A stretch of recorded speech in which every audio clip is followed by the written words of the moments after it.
ਵਾਹਿਗੁਰੂ ਵਾਹਿਗੁਰੂ ਵਾਹਿਗੁਰੂ ਵਾਹਿਗੁਰੂ ਵਾਹਿਗੁਰੂ ਵਾਹਿਗੁਰੂ ਵਾਹਿਗੁਰੂ ਵਾਹਿਗੁਰੂ ਵਾਹਿਗੁਰੂ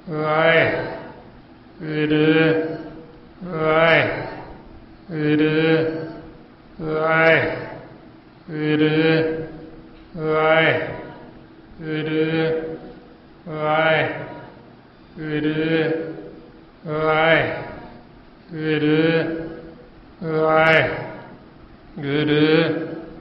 ਵਾਹਿਗੁਰੂ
ਵਾਹਿਗੁਰੂ ਗੁਰੂ ਜੀ ਦੀ ਸਾਜੀ ਨਵਾਜੀ ਗੁਰੂ ਰੂਪ ਗੁਰੂ ਪਿਆਰੀ ਸਾਧ ਸੰਗਤ ਜੀ, ਵਾਹਿਗੁਰੂ ਜੀ ਕਾ ਖਾਲਸਾ ਵਾਹਿਗੁਰੂ ਜੀ ਕੀ ਫਤਿਹ। ਸੱਚੇ ਪਾਤਸ਼ਾਹ ਗੁਰਬਾਣੀ ਗੁਰੂ ਰਾਹੀਂ ਜੋ ਆਪਾਂ ਨੂੰ ਉਪਦੇਸ਼ ਦੇ ਰਹੇ, ਜਿੰਨਾ ਵੀ ਉਪਦੇਸ਼ ਉਹ ਸਾਡੇ ਸਾਰਿਆਂ ਦੇ ਮਨਾਂ ਨੂੰ ਦਿੱਤਾ ਜਾਂਦਾ। ਸਾਰੀ ਜਿਹੜੀ ਕਹਾਣੀ ਉਹ ਆਪਣੇ ਮਨ ਦੀ, ਸਾਡੀ ਸੁਰਤੀ ਦੀ, ਕਿਵੇਂ ਸਾਡਾ ਮਨ ਮਾਲਕ ਤੋਂ ਵਿਛੜਦਾ ਹੈ, ਤ੍ਰੈ ਗੁਣਾਂ ਦੇ ਵਿੱਚ ਮਾਇਆ ਦੇ ਘਰ ਆ ਕੇ ਸੌਂ ਜਾਂਦਾ ਹੈ, ਕਿਵੇਂ ਸੁੱਤਾ ਹੋਇਆ ਫਿਰ ਜਾਗਦਾ ਹੈ ਤੇ ਵਾਪਸ ਮਾਲਕ ਦੇ ਨਾਲ ਮਿਲਾਪ ਕਰਦਾ ਹੈ। ਇਹ ਸਾਰੀ ਕਹਾਣੀ ਨੂੰ ਪ੍ਰੇਮ ਕਹਾਣੀ ਆਖੀ, ਸਾਡੇ ਮਨਾਂ ਦੀ ਕਹਾਣੀ। ਤੇ ਮਾਰੇ ਹੀ ਕਹਿੰਦੇ ਇਹ ਫਿਰ ਸਾਨੂੰ ਅਕੱਛ ਕਹਾਣੀ, ਪ੍ਰੇਮ ਕਹਾਣੀ ਉਹ ਗੁਰਮੁਖ ਸੁਣਾਉਂਦੇ, ਜਿਹੜੇ ਫਿਰ ਆਪ ਇਸ ਰਸਤੇ ਤੇ ਚੱਲੇ ਤੇ ਜਿਨ੍ਹਾਂ ਨੇ ਮਾਲਕ ਨਾਲ ਮਿਲਾਪ ਕੀਤਾ। ਮਾਰੇ ਕਹਿੰਦੇ ਅਕੱਛ ਕਹਾਣੀ ਪ੍ਰੇਮ ਕੀ, ਉਹ ਪ੍ਰੀਤਮ ਆਖੀ ਆ। ਇਹ ਅਕੱਛ ਕਹਾਣੀ ਪ੍ਰੇਮ ਦੀ ਕਹਾਣੀ, ਸਾਡੇ ਮਨਾਂ ਦੀ ਕਹਾਣੀ। ਹੁਣ ਜਦੋਂ ਫਿਰ ਆਪਾਂ ਇਸ ਸਤ ਸੰਗਤ ਰੂਪ ਦੇ ਵਿੱਚ ਇਕੱਠੇ ਹੁੰਦੇ ਹਾਂ, ਸਤਿਗੁਰੂ ਫਿਰ ਆਪਾਂ ਨੂੰ ਇਹ ਸਾਰੀ ਪ੍ਰੇਮ ਦੀ ਕਹਾਣੀ ਸੁਣਾਉਂਦੀ, ਸਮਝਾਉਂਦੀ। ਇਹ ਜੋ ਮਾਰਗ ਹੈ, ਇਹ ਮਾਰਗ ਹੀ ਪ੍ਰੇਮ ਦਾ ਹੈ, ਪ੍ਰੇਮ ਦਾ ਰਸਤਾ ਹੈ, ਜਿਹੜਾ ਰਸਤਾ ਅਸੀਂ ਭੁੱਲ ਚੁੱਕੇ ਹਾਂ, ਜਿਸ ਨੂੰ ਮਾਰੇ ਹੀ ਕਹਿੰਦੇ ਪੰਥਾ ਪ੍ਰੇਮ ਨਾ ਜਾਣੀ ਭੁੱਲੀ ਫਿਰੇ ਗਵਾਰ। ਇਹ ਪ੍ਰੇਮ ਦਾ ਜਿਹੜਾ ਪੰਥ ਸੀ ਰਾਹ, ਉਹ ਅਸੀਂ ਭੁੱਲ ਕੇ ਤੇ ਬੈਰ ਵਿਰੋਧ ਵਾਲੇ ਰਾਹ ਤੇ ਚੱਲੇ। ਇਹ ਅਸੀਂ ਦੁਖੀ ਹੋਣ ਲੱਗੇ, ਸ਼ਾਂਤ ਹੋਣ ਲੱਗੇ। ਹੁਣ ਆਪਾਂ ਨੂੰ ਫਿਰ ਉਹੀਓ ਰਸਤਾ ਸਤਿਗੁਰੂ ਸਮਝਾਉਂਦੇ ਵੀ ਤੁਸੀਂ ਇਹ ਵੈਰ ਵਿਰੋਧ ਵਾਲਾ ਰਾਹ ਛੱਡ ਕੇ ਤੁਸੀਂ ਪ੍ਰੇਮ ਦੇ ਰਸਤੇ ਤੇ ਚੱਲੋ, ਪ੍ਰੇਮ ਦੇ ਮਾਰਗ ਤੇ ਚੱਲੋ। ਹੁਣ ਇਹ ਪ੍ਰੇਮ ਦੇ ਮਾਰਗ ਤੇ ਚੱਲਣ ਵਾਸਤੇ ਸਾਨੂੰ ਗੁਰੂ ਦੀ ਮੱਤ ਲੈਣੀ ਪੈਂਦੀ। ਆਪਣੀ ਮੱਤ ਦੁਆਰਾ ਅਸੀਂ ਇਸ ਮਾਰਗ ਦੇ ਉੱਤੇ ਚੱਲ ਨਹੀਂ ਸਕਦੇ, ਬੈਰ ਵਿਰੋਧ ਕਰਕੇ ਅਸੀਂ ਇੱਥੇ ਜਾ ਨਹੀਂ ਸਕਦੇ। ਸੋ ਇਸ ਵਾਸਤੇ ਫਿਰ ਇਹ ਗੁਰੂ ਦੀ ਮੱਤ ਲੈਣ ਵਾਸਤੇ ਹੀ ਇਹ ਆਪਾਂ ਸਤਸੰਗ ਚਾਹੁੰਦੇ ਹਾਂ, ਗੁਰੂ ਦੀ ਸ਼ਰਨ ਚਾਹੁੰਦੇ ਹਾਂ। ਆਓ ਹੁਣ ਜੋ ਆਪਾਂ ਧੰਨ ਧੰਨ ਸ੍ਰੀ ਗੁਰੂ ਅਰਜਨ ਦੇਵ ਜੀ ਮਹਾਰਾਜ ਸੁਖਮਨੀ ਸਾਹਿਬ ਜੀ ਦੀ ਬਾਣੀ ਵਿੱਚ ਜੋ ਆਪਾਂ ਨੂੰ ਉਪਦੇਸ਼ ਬਖਸ਼ਿਸ਼ ਕਰ ਰਹੇ ਸਤਿਗੁਰਾਂ ਦੀ ਕਿਰਪਾ ਦੁਆਰਾ ਪੇ ਵਿਚਾਰ ਕਰਦੇ ਹਾਂ। ਕੱਲ੍ਹ ਆਪਾਂ 19ਵੀਂ ਅਸ਼ਟਪਦੀ ਤੇ ਵਿਚਾਰ ਕਰ ਰਹੇ ਸੀ, 5 ਪਦਿਆਂ ਤੱਕ ਆਪਾਂ ਵਿਚਾਰ ਕੀਤੀ ਸੀ। ਇਸ ਤੋਂ ਅੱਗੇ 6ਵੇਂ ਪਦੇ ਵਿੱਚ ਜੋ ਸਤਿਗੁਰੂ ਆਪਾਂ ਨੂੰ ਫਰਮਾਉਂਦੇ, ਗੁਰ ਕੀ ਮੱਤ ਤੂੰ ਲੈ ਆਨੇ, ਭਗਤ ਬਿਨਾ ਬਹੁ ਡੁੱਬੇ ਸਿਆਣੇ। ਹੁਣ ਆਪਾਂ ਨੂੰ ਸਮਝਾਉਂਦੇ ਵੀ ਇਹ ਅਜਾਣ ਜੀਵ ਤੂੰ ਗੁਰੂ ਦੀ ਮੱਤ ਲੈ। ਆਪਦੀ ਮੱਤ ਜਿਹੜੀ ਉਸ ਨੂੰ ਛੱਡ ਦੇ, ਆਪਦੀ ਮੱਤ ਦੁਆਰਾ ਵੱਡੇ ਵੱਡੇ ਸਿਆਣੇ ਇਹ ਭਵ ਸਾਗਰ, ਇਹ ਸੰਸਾਰ ਸਾਗਰ ਦੇ ਵਿੱਚ ਡੁੱਬ ਗਏ। ਹੁਣ ਅਸੀਂ ਇਸ ਤੋਂ ਤਰਨ ਵਾਸਤੇ ਗੁਰੂ ਦੀ ਮੱਤ ਲੈਣੀ, ਆਪਦੀ ਮੱਤ ਦੁਆਰਾ ਅਸੀਂ ਤਰ ਨਹੀਂ ਸਕਦੇ। ਆਈਓ ਫਿਰ ਸਾਨੂੰ ਕਹਿੰਦੇ ਵੀ ਗੁਰੂ ਦੀ ਮੱਤ ਲਵੋ ਤੇ ਆਪਦੀ ਮੱਤ ਜਿਹੜੀ ਉਹਨੂੰ ਛੱਡੋ ਤੇ ਭਗਤੀ ਤੋਂ ਬਿਨਾਂ ਵੱਡੇ ਵੱਡੇ ਸਿਆਣੇ ਡੁੱਬ ਗਏ। ਹੁਣ ਜਦ ਤੱਕ ਅਸੀਂ ਗੁਰੂ ਦੀ ਮੱਤ ਨਹੀਂ ਲੈਂਦੇ ਸਾਨੂੰ ਭਗਤੀ ਦਾ ਪਤਾ ਨਹੀਂ ਬਈ ਭਗਤੀ ਕੀ ਹੈ, ਕਿਸ ਨੇ ਕਰਨੀ ਹੈ, ਇੱਥੋਂ ਸਾਡੀ ਭਗਤੀ ਸ਼ੁਰੂ ਹੋਣੀ। ਆਪਦੀ ਮੱਤ ਦੁਆਰਾ ਜੀਵ ਕਿੰਨੇ ਵੀ ਸੋਚ ਸੰਜਮ ਰੱਖ ਲਵੇ, ਪਰ ਜਦ ਤੱਕ ਉਹ ਗੁਰੂ ਦੀ ਮੱਤ ਨਹੀਂ ਲੈਂਦਾ, ਗੁਰੂ ਦੀ ਸ਼ਰਨ 'ਚ ਨਹੀਂ ਆਉਂਦਾ, ਉਹਨੂੰ ਭਗਤੀ ਦਾ ਪਤਾ ਹੀ ਨਹੀਂ ਲੱਗਦਾ ਵੀ ਭਗਤੀ ਹੈ ਕੀ ਤੇ ਕਿਵੇਂ ਕਰਨੀ ਹੈ। ਇਹ ਸਾਨੂੰ ਆਪਦੇ ਆਪ ਨਹੀਂ ਸੋਝੀ ਆਉਂਦੀ। ਇਸ ਲਈ ਮਹਾਰਾਜ ਕਹਿੰਦੇ, ਕਿਆ ਜਪ ਕਿਆ ਤਪ ਸੰਜਮ, ਕਿਆ ਵਰਤ ਕਿਆ ਇਸ਼ਨਾਨ, ਜਬ ਲਗ ਜੁਗਤ ਨ ਜਾਣੀਏ ਭਾਉ ਭਗਤ ਭਗਵਾਨ।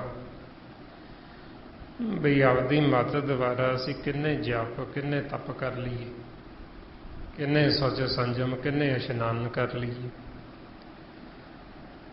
ਪਰ ਜਦ ਤੱਕ ਅਸੀਂ ਗੁਰੂ ਦੀ ਮੱਤ ਨਹੀਂ ਲੈਂਦੇ ਸਾਨੂੰ ਪ੍ਰੇਮਾ ਭਗਤੀ ਦਾ ਪਤਾ ਨਹੀਂ ਲੱਗਦਾ। ਸਾਨੂੰ ਇਹ ਸਮਝ ਨਹੀਂ ਆਉਂਦੀ ਵੀ ਭਗਤੀ ਕੀ ਹੈ ਤੇ ਕਿਵੇਂ ਅਸੀਂ ਕਰਨੀ। ਹੁਣ ਭਗਤੀ ਜੋ ਹੈ ਸਾਡੇ ਮਨ ਨੇ ਕਰਨੀ। ਭਗਤੀ ਸਾਡੀ ਸ਼ੁਰੂ ਹੁੰਦੀ ਅੰਤਰਮੁਖੀ ਹੋ ਕੇ, ਜਦੋਂ ਅਸੀਂ ਅੰਦਰ ਸਹਿਜ ਵਿੱਚ ਜਾਂਦੇ ਹਾਂ। ਸਹਿਜ ਦੇ ਵਿੱਚ ਗਿਆ ਨੂੰ ਸਾਨੂੰ ਨਾਮ ਪ੍ਰਗਟ ਹੁੰਦਾ, ਮਾਲਕ ਦੇ ਮੁਖ ਦੀ ਆਵਾਜ਼, ਉਹਨੂੰ ਆਪਾਂ ਸੁਣਦੇ ਹਾਂ। ਜਦੋਂ ਆਪਾਂ ਮਾਲਕ ਦੀ ਆਵਾਜ਼ ਨੂੰ ਸੁਣਦੇ, ਉਹਨੂੰ ਕਹਿੰਦੇ ਭਗਤੀ। ਬਈ ਇਹ ਗੁਰਮੁਖ ਭਗਤੀ ਕਰ ਰਹੇ ਨੇ। ਤੇ ਜਦ ਤੱਕ ਹੁਣ ਅਸੀਂ ਗੁਰੂ ਦੀ ਮੱਤ ਨਹੀਂ ਲੈਂਦੇ ਸਾਨੂੰ ਨਾਮ ਦਾ ਪਤਾ ਨਹੀਂ ਲੱਗਦਾ, ਅਸੀਂ ਨਾਮ ਤੱਕ ਨਹੀਂ ਪਹੁੰਚ ਸਕਦੇ। ਇਸ ਵਾਸਤੇ ਫਿਰ ਸਾਨੂੰ ਕਹਿੰਦੇ ਬਈ ਆਪਦੀ ਮੱਤ ਆਪਦੀ ਸਿਆਣਪ ਛੱਡ ਕੇ ਗੁਰੂ ਦੀ ਮੱਤ ਲਵੋ ਤੇ ਆਪਦੀ ਸਿਆਣਪ ਦੁਆਰਾ ਵੱਡੇ ਵੱਡੇ ਸਿਆਣੇ ਡੁੱਬ ਗਏ ਭਗਤੀ ਤੋਂ ਬਿਨਾਂ, ਕਿਉਂਕਿ ਉਹਨਾਂ ਨੂੰ ਭਗਤੀ ਦੀ ਸੋਝੀ ਨਹੀਂ, ਭਗਤੀ ਦਾ ਪਤਾ ਨਹੀਂ ਵੀ ਭਗਤੀ ਹੈ ਕੀ ਹੈ। ਫਿਰ ਅੱਗੇ ਮਹਾਰਾਜ ਕਹਿੰਦੇ, ਹਰ ਕੀ ਭਗਤ ਕਰੋ ਮਨ ਮੀਤ, ਨਿਰਮਲ ਹੋਏ ਤੁਮਾਰੋ ਚੀਤ। ਹੁਣ ਇਹ ਨਿਸ਼ਾਨੀ ਹੈ ਭਗਤੀ ਦੀ। ਜਦੋਂ ਅਸੀਂ ਹਰੀ ਦੀ ਵਾਹਿਗੁਰੂ ਦੀ ਭਗਤੀ ਕਰਦੇ ਹਾਂ ਸਾਡਾ ਮਨ ਨਿਰਮਲ ਹੋ ਜਾਂਦਾ। ਜੇ ਸਾਡਾ ਮਨ ਨਿਰਮਲ ਨਹੀਂ ਹੋਇਆ ਤੇ ਫਿਰ ਸਮਝ ਲਓ ਅਸੀਂ ਭਗਤੀ ਕੀਤੀ ਨਹੀਂ, ਕਰਦੇ ਹੀ ਨਹੀਂ ਅਸੀਂ। ਹੁਣ ਕਈ ਜੀਵਾਂ ਨੂੰ ਦੇਖੋ ਵੀ ਆਪਦੀ ਮੱਤ ਦੁਆਰਾ ਸਾਰੀ ਸਾਰੀ ਉਮਰ ਹੋ ਗਈ ਲੱਗਿਆ ਨੂੰ, ਗੁਰਬਾਣੀ ਵੀ ਪੜ੍ਹਦੇ ਆ, ਗੁਰੂ ਘਰ ਵੀ ਰੋਜ਼ ਜਾਂਦੇ ਆ, ਹੋਰ ਸੇਵਾ ਵੀ ਬਥੇਰੀ ਕਰਦੇ, ਪੁੰਨ ਦਾਨ ਵੀ ਕਰਦੇ, ਪਰ ਉਹਨਾਂ ਦਾ ਮਨ ਨਿਰਮਲ ਨਹੀਂ ਹੈ। ਮਨ ਦੇ ਵਿੱਚ ਇੰਨੀ ਅਗਨ, ਇੰਨੀ ਗਰਮੈਸ਼ ਹੈ, ਜਦੋਂ ਬੋਲਣਗੇ ਫਿੱਕਾ ਹੀ ਬੋਲਣਗੇ, ਮਾੜਾ ਹੀ ਬੋਲਣ, ਤੇ ਉਹ ਤੋਂ ਪਤਾ ਲੱਗਦਾ ਵੀ ਇਹਨਾਂ ਦਾ ਚਿੱਤ ਨਿਰਮਲ ਨਹੀਂ, ਇਹਨਾਂ ਦਾ ਮਨ ਨਿਰਮਲ ਨਹੀਂ ਹੈ। ਜੇ ਅਸੀਂ ਭਗਤੀ ਕਰੀਏ ਤੇ ਸਾਡਾ ਮਨ ਨਿਰਮਲ ਹੋਵੇ ਕਿਵੇਂ? ਸਾਡੀ ਤਾਂ ਫਿਰ ਭਾਸ਼ਾ ਹੀ ਬਦਲ ਜਾਂਦੀ, ਸਾਡੀ ਬਾਣੀ ਅੰਮ੍ਰਿਤਮਈ ਹੋ ਜਾਂਦੀ। ਫਿੱਕਾ ਬੋਲਣਾ ਤਾਂ ਦੂਰ, ਅਸੀਂ ਕਿਸੇ ਬਾਰੇ ਮਾੜਾ ਸੋਚਦੇ ਵੀ ਨਹੀਂ। ਮਨ ਹੈ ਜਿਹੜਾ ਮਨ, ਉਹ ਵਿਚਾਰ ਵੀ ਨਹੀਂ ਮਨ 'ਚ ਲਿਆਉਂਦਾ ਵੀ ਮੈਂ ਕਿਸੇ ਦਾ ਮਾੜਾ ਕਰਾਂ। ਬੋਲਣਾ ਤਾਂ ਬਹੁਤ ਦੂਰ ਦੀ ਗੱਲ। ਇਸ ਵਾਸਤੇ ਫਿਰ ਮਹਾਰਾਜ ਕਹਿੰਦੇ ਵੀ ਤੁਸੀਂ ਹਰੀ ਪਰਮਾਤਮਾ ਦੀ ਭਗਤੀ ਕਰੋ। ਮਨ ਨੂੰ ਕਹਿੰਦੇ ਵੀ ਇਹ ਮਿੱਤਰ ਮੀਤ, ਵੀ ਜੋ ਪਰਮਾਤਮਾ ਦੀ ਭਗਤੀ ਕਰ, ਹਰ ਕੀ ਭਗਤ ਕਰੋ ਮਨ ਮੀਤ। ਵੀ ਮਨ ਨੇ ਭਗਤੀ ਕਰਨੀ ਹੈ, ਤਨ ਨੇ ਤਾਂ ਕਰਨੀ ਨਹੀਂ ਭਗਤੀ, ਤਾਂ ਮਨ ਦੀ। ਤੇ ਮਨ ਨੂੰ ਹੀ ਸਮਝਾਇਆ ਜਾ ਰਿਹਾ ਸਾਰਾ ਗਿਆਨ ਹੈ ਜੋ ਇਹ ਮਨ ਨੂੰ ਦਿੱਤਾ ਜਾਂਦਾ, ਤਨ ਨੂੰ ਨਹੀਂ ਦਿੱਤਾ ਜਾਂਦਾ, ਸਰੀਰ ਨੂੰ, ਕਿਉਂਕਿ ਸਰੀਰ ਤਾਂ ਘਰ ਹੈ, ਕਹਾਣੀ ਉਹਦੀ ਜਿਹੜਾ ਇਹਨੂੰ ਚਲਾ ਰਿਹਾ, ਜਿਹੜਾ ਇਹਦੇ ਅੰਦਰ ਆ ਕੇ ਵਸਦਾ। ਸੋ ਇਸ ਵਾਸਤੇ ਫਿਰ ਮਹਾਰਾਜ ਕਹਿੰਦੇ ਵੀ ਜਦੋਂ ਅਸੀਂ ਭਗਤੀ ਕਰਾਂਗੇ ਫਿਰ ਸਾਡਾ ਜਿਹੜਾ ਚਿੱਤ, ਸਾਡਾ ਜੋ ਮਨ, ਇਹ ਨਿਰਮਲ ਹੋ ਜਾਏਗਾ। ਨਿਰਮਲ ਹੋਏ ਤੁਮਾਰੋ ਚੀਤ, ਵੀ ਤੁਹਾਡਾ ਚਿੱਤ, ਤੁਹਾਡਾ ਮਨ ਨਿਰਮਲ ਹੋ ਜਾਣਾ ਜੇ ਤੁਸੀਂ ਮਾਲਕ ਦਾ ਸਿਮਰਨ ਕਰੋ, ਉਹਦੀ ਭਗਤੀ ਕਰੋ। ਇਹ ਅੱਗੇ ਮਹਾਰਾਜ ਕਹਿੰਦੇ ਚਰਨ ਕਮਲ ਰਾਖੋ ਮਨ ਮਾਹੇ, ਜਨਮ ਜਨਮ ਕੇ ਕਿਲ ਵਿਖ ਜਾਹੇ। ਵੀ ਮਾਲਕ ਦੇ ਜੋ ਚਰਨ ਕਮਲ ਨੇ, ਪਰਮਾਤਮਾ ਦਾ ਨਾਮ, ਉਹਨੂੰ ਆਪਣੇ ਮਨ ਦੇ ਵਿੱਚ ਵਸਾ ਕੇ ਰੱਖੋ, ਉਹਨੂੰ ਸੁਣਦੇ ਰਹੋ। ਜਦੋਂ ਅਸੀਂ ਸੁਣੀ ਜਾਵਾਂਗੇ, ਸੁਣ ਸੁਣ ਕੇ ਸਾਡੇ ਮਨ 'ਚ ਵਸ ਜਾਂਦਾ। ਜਿਵੇਂ ਕੋਈ ਵੀ ਆਪਾਂ ਸੰਸਾਰ ਦੀਆਂ ਦੁਨਿਆਵੀ ਗੱਲਾਂ ਜਾਂ ਸੰਸਾਰ ਦਾ ਜੀਵ ਕੁਝ ਵੀ ਕੋਈ ਗੁਣ ਵਜਾਉਣ ਸੁਣਦੇ ਹੋ, ਉਹ ਜਦੋਂ ਸੁਣੀ ਜਾਂਦੇ, ਸੁਣ ਸੁਣ ਕੇ ਉਹਨਾਂ ਦੇ ਮਨ 'ਚ ਵਸ ਜਾਂਦੀ ਉਹ ਚੀਜ਼। ਜਦੋਂ ਵਸ ਜਾਂਦੀ ਉਹ ਉਹੀਓ ਗਾਈ ਜਾਂਦੇ। ਮਨਮੁਖ ਦੇਖਿਓ ਵੀ ਸੁਣ ਸੁਣ ਕੇ ਉਹਨੂੰ ਗਾਈ ਜਾਣਗੇ। ਕਿਉਂ? ਕਿਉਂਕਿ ਉਹਨਾਂ ਦੇ ਮਨ 'ਚ ਵਸ ਗਿਆ, ਸੁਣ ਸੁਣ ਕੇ ਉਹਨਾਂ ਨੇ ਮਨ 'ਚ ਵਸਾ ਲਏ। ਸੋ ਇਸੇ ਤਰ੍ਹਾਂ ਹੀ ਜਦੋਂ ਫਿਰ ਆਪਾਂ ਮਾਲਕ ਦਾ ਨਾਮ ਸੁਣਾਂਗੇ, ਸੁਣੀ ਜਾਵਾਂਗੇ, ਸੁਣ ਸੁਣ ਕੇ ਉਹ ਸਾਡੇ ਮਨ 'ਚ ਵਸ ਜਾਂਦਾ। ਜਦੋਂ ਸਾਡੇ ਮਨ 'ਚ ਵਸ ਗਿਆ, ਸਾਡੇ ਜਨਮਾਂ ਜਮੰਤਰਾਂ ਦੇ ਜਿਹੜੇ ਕੀਤੇ ਹੋਏ ਪਾਪ, ਕਿਲ ਵਿਖ ਕਹਿੰਦੇ ਪਾਪਾਂ, ਪਾਪਾਂ ਦੀ ਮੈਲ ਜਿਹੜੀ ਲੱਗੀ, ਸਾਡੇ ਆਹ ਜਨਮ ਦੇ ਤਾਂ ਕੀ, ਪਿਛਲੇ ਵੀ ਜਨਮਾਂ ਜਮੰਤਰਾਂ ਦੇ ਸਾਰੇ ਜਿਹੜੇ ਕਿਲ ਵਿਖ ਪਾਪ, ਉਹ ਕੱਟੇ ਜਾਂਦੇ, ਸਾਡੇ ਪਾਪ ਧੋਤੇ ਜਾਂਦੇ। ਇਹ ਨਾਮ ਦੀ ਮਹਿਮਾ, ਨਾਮ ਦੀ ਵਡਿਆਈ ਹੈ। ਬੇਸ਼ੱਕ ਅਸੀਂ ਕਰੋੜਾਂ ਪਾਪ ਕਰੀਏ ਜਾਂ ਅਸੀਂ ਕੀਤੇ ਪਹਿਲਾਂ, ਜਦੋਂ ਅਸੀਂ ਨਾਮ ਨੂੰ ਸੁਣਨ ਲੱਗੇ, ਸਾਡੀ ਸਾਰੀ ਹੀ ਮੈਲ ਉਤਰ ਜਾਂਦੀ, ਨਾਲ ਦੀ ਨਾਲ ਹੀ ਮਨ ਦੀ ਮੈਲ ਲੈ ਜਾਂਦੀ। ਜਿਵੇਂ ਸਾਬਣ ਹੁੰਦਾ, ਕੱਪੜਾ ਕਿੰਨਾ ਵੀ ਮੈਲਾ ਹੈ, ਆਪਾਂ ਸਾਬਣ ਨਾਲ ਧੋ ਦਈਏ ਤੇ ਉਹਦੀ ਮੈਲ ਉਤਰ ਜਾਂਦੀ। ਇਸੇ ਤਰ੍ਹਾਂ ਹੀ ਜਦੋਂ ਅਸੀਂ ਨਾਮ ਨੂੰ ਸੁਣਦੇ ਹਾਂ, ਸਾਡੇ ਮਨ ਦੇ ਉੱਤੋਂ ਜਿਹੜੀ ਮੈਲ ਉਹ ਸਾਰੀ ਲੈ ਜਾਂਦੀ ਹੈ। ਤਾਂਹੀਓ ਮਹਾਰਾਜ ਸਾਨੂੰ ਫਿਰ ਸਮਝਾਉਂਦੇ, ਭਰੀਏ ਮਤ ਪਾਪਾਂ ਕੇ ਸੰਗ, ਉਹ ਧੋਪੇ ਨਾਮੇ ਕੇ ਰੰਗ। ਇਹ ਜਿਹੜੀ ਸਾਡੀ ਮਤ, ਜਿਹੜਾ ਸਾਡਾ ਮਨ, ਇਹਦੇ ਤੇ ਜੋ ਮੈਲ ਚੜ੍ਹਦੀ, ਉਹ ਨਾਮ ਦੁਆਰਾ ਉਤਰਦੀ, ਨਾਮ ਦੁਆਰਾ ਲੈਂਦੀ। ਹੁਣ ਜਦੋਂ ਸਾਨੂੰ ਜੁਗਤੀ ਆ ਗਈ, ਤਰੀਕਾ ਆ ਗਿਆ ਵੀ ਇਸ ਤਰ੍ਹਾਂ ਅਸੀਂ ਮਨ ਦੀ ਮੈਲ ਲਾਉਣੀ, ਤੇ ਅਸੀਂ ਉਦੋਂ ਹੀ ਮਨ ਦੀ ਮੈਲ ਲਾ ਲੈਂਦੇ ਹਾਂ ਸੁਣ ਕੇ ਨਾਮ। ਇਸ ਵਾਸਤੇ ਫਿਰ ਜਿਵੇਂ ਸੰਸਾਰ ਦੇ ਵਿੱਚ ਵਿਚਰਦੇ ਹੋਏ ਆਪਾਂ ਕੰਮ ਕਰਦੇ ਹਾਂ, ਕਿਰਤ ਕਰਦੇ ਹਾਂ, ਸਾਡਾ ਤਨ ਮੈਲਾ ਹੋ ਜਾਂਦਾ, ਕੱਪੜਾ ਪਾਉਂਦੇ ਕੱਪੜਾ ਮੈਲਾ ਹੋ ਜਾਂਦਾ। ਹੁਣ ਆਪਾਂ ਫਿਰ ਕੀ ਕਰਦੇ ਹਾਂ, ਕੱਪੜੇ ਨੂੰ ਧੋ ਦਿੰਦੇ ਹਾਂ, ਤਨ ਨੂੰ ਧੋ ਲੈਂਦੇ ਹਾਂ ਤੇ ਮੈਲ ਉਤਰ ਜਾਂਦੀ। ਇਸੇ ਤਰ੍ਹਾਂ ਹੀ ਜਦੋਂ ਸਾਡਾ ਮਨ ਇਸ ਲੋਕ 'ਚ ਆਉਂਦਾ ਹੈ, ਇੱਧਰ ਆ ਕੇ ਇਹਨੂੰ ਕੋਈ ਨਾ ਕੋਈ ਮੈਲ ਲੱਗ ਜਾਂਦੀ, ਵਿਚਾਰਾਂ ਦੀ, ਚਾਹੇ ਥੋੜ੍ਹੀ ਲੱਗਦੀ ਚਾਹੇ ਜ਼ਿਆਦਾ ਲੱਗਦੀ, ਲੱਗ ਜਾਂਦੀ। ਪਰ ਜੇ ਸਾਨੂੰ ਤਰੀਕਾ ਜੁਗਤੀ ਹੈ ਤੇ ਅਸੀਂ ਉਹ ਮੈਲ ਨੂੰ ਲਾ ਲਾਂਗੇ। ਜੇ ਸਾਨੂੰ ਜੁਗਤੀ ਨਹੀਂ ਆਉਂਦੀ ਤੇ ਫਿਰ ਉਹ ਮੈਲ ਹੋਰ ਉੱਤੇ ਦੀ ਉੱਤੇ ਚੜ੍ਹਦੀ ਜਾਂਦੀ। ਇਹੋ ਅੰਤਰ ਹੁੰਦਾ ਮਨਮੁਖਾਂ ਦੇ ਵਿੱਚ ਤੇ ਗੁਰਮੁਖਾਂ ਦੇ ਵਿੱਚ। ਗੁਰਮੁਖਾਂ ਨੇ ਗੁਰੂ ਦੀ ਮੱਤ ਲੈ ਕੇ ਸਿੱਖ ਲਿਆ ਵੀ ਮਨ ਨੂੰ ਕਿਵੇਂ ਧੋਣਾ, ਮਨ ਨੂੰ ਕਿਵੇਂ ਸ਼ੁੱਧ ਕਰਨਾ। ਜਿਸ ਨੂੰ ਮਹਾਰਾਜ ਕਹਿੰਦੇ ਮਨ ਧੋਵੋ ਸ਼ਬਦ ਲਾਗੋ ਹਰਿ ਸਿਉ ਰਹੋ ਚਿੱਤ ਲਾਏ। ਸਾਡਾ ਮਨ ਹੈ ਜਿਹੜਾ ਉਦੋਂ ਪੂਰਨ ਤੌਰ ਤੇ ਧੋਤਾ ਜਾਂਦਾ ਜਦੋਂ ਅਸੀਂ ਸ਼ਬਦ ਨੂੰ ਅੰਦਰੋਂ ਨਾਮ ਨੂੰ ਸੁਣਦੇ ਹਾਂ, ਸਾਹਮਣੇ ਮਾਲਕ ਨੂੰ ਨੇਤਰਾਂ ਦੁਆਰਾ ਦੇਖਦੇ ਹਾਂ ਤੇ ਰਸਨਾ ਦੁਆਰਾ ਜਪਦੇ। ਫਿਰ ਇਹ ਸਾਡਾ ਪੂਰਾ ਮਨ ਇਹਦੇ ਨਾਲ ਸ਼ੁੱਧ ਹੋ ਜਾਂਦਾ ਹੈ।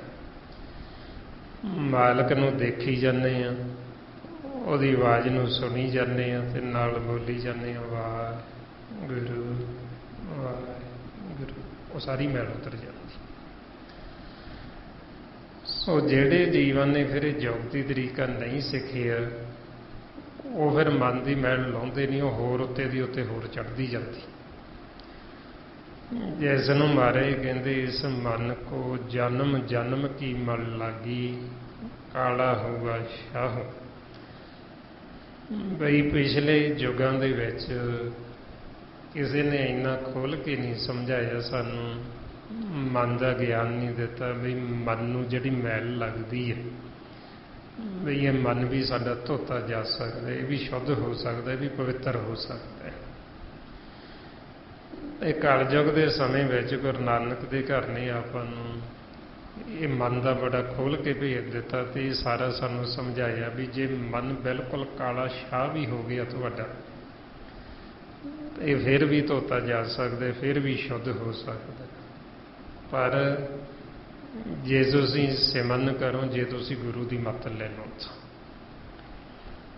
ਇਸ ਵਾਸਤੇ ਫਿਰ ਆਪਾਂ ਨੂੰ ਸਮਝਾਉਂਦੇ ਵੀ ਜਦੋਂ ਆਪਾਂ ਇਹ ਸਿਮਰਨ ਕਰਦੇ ਹਾਂ, ਸਿਮਰਨ ਕਰ ਕਰਕੇ ਸਾਡੇ ਜਿਹੜੇ ਭਰਮ, ਸਾਡੇ ਜਿਹੜੇ ਡਰ ਭੈ, ਇਹ ਸਭ ਖਤਮ ਹੋ ਜਾਂਦੇ।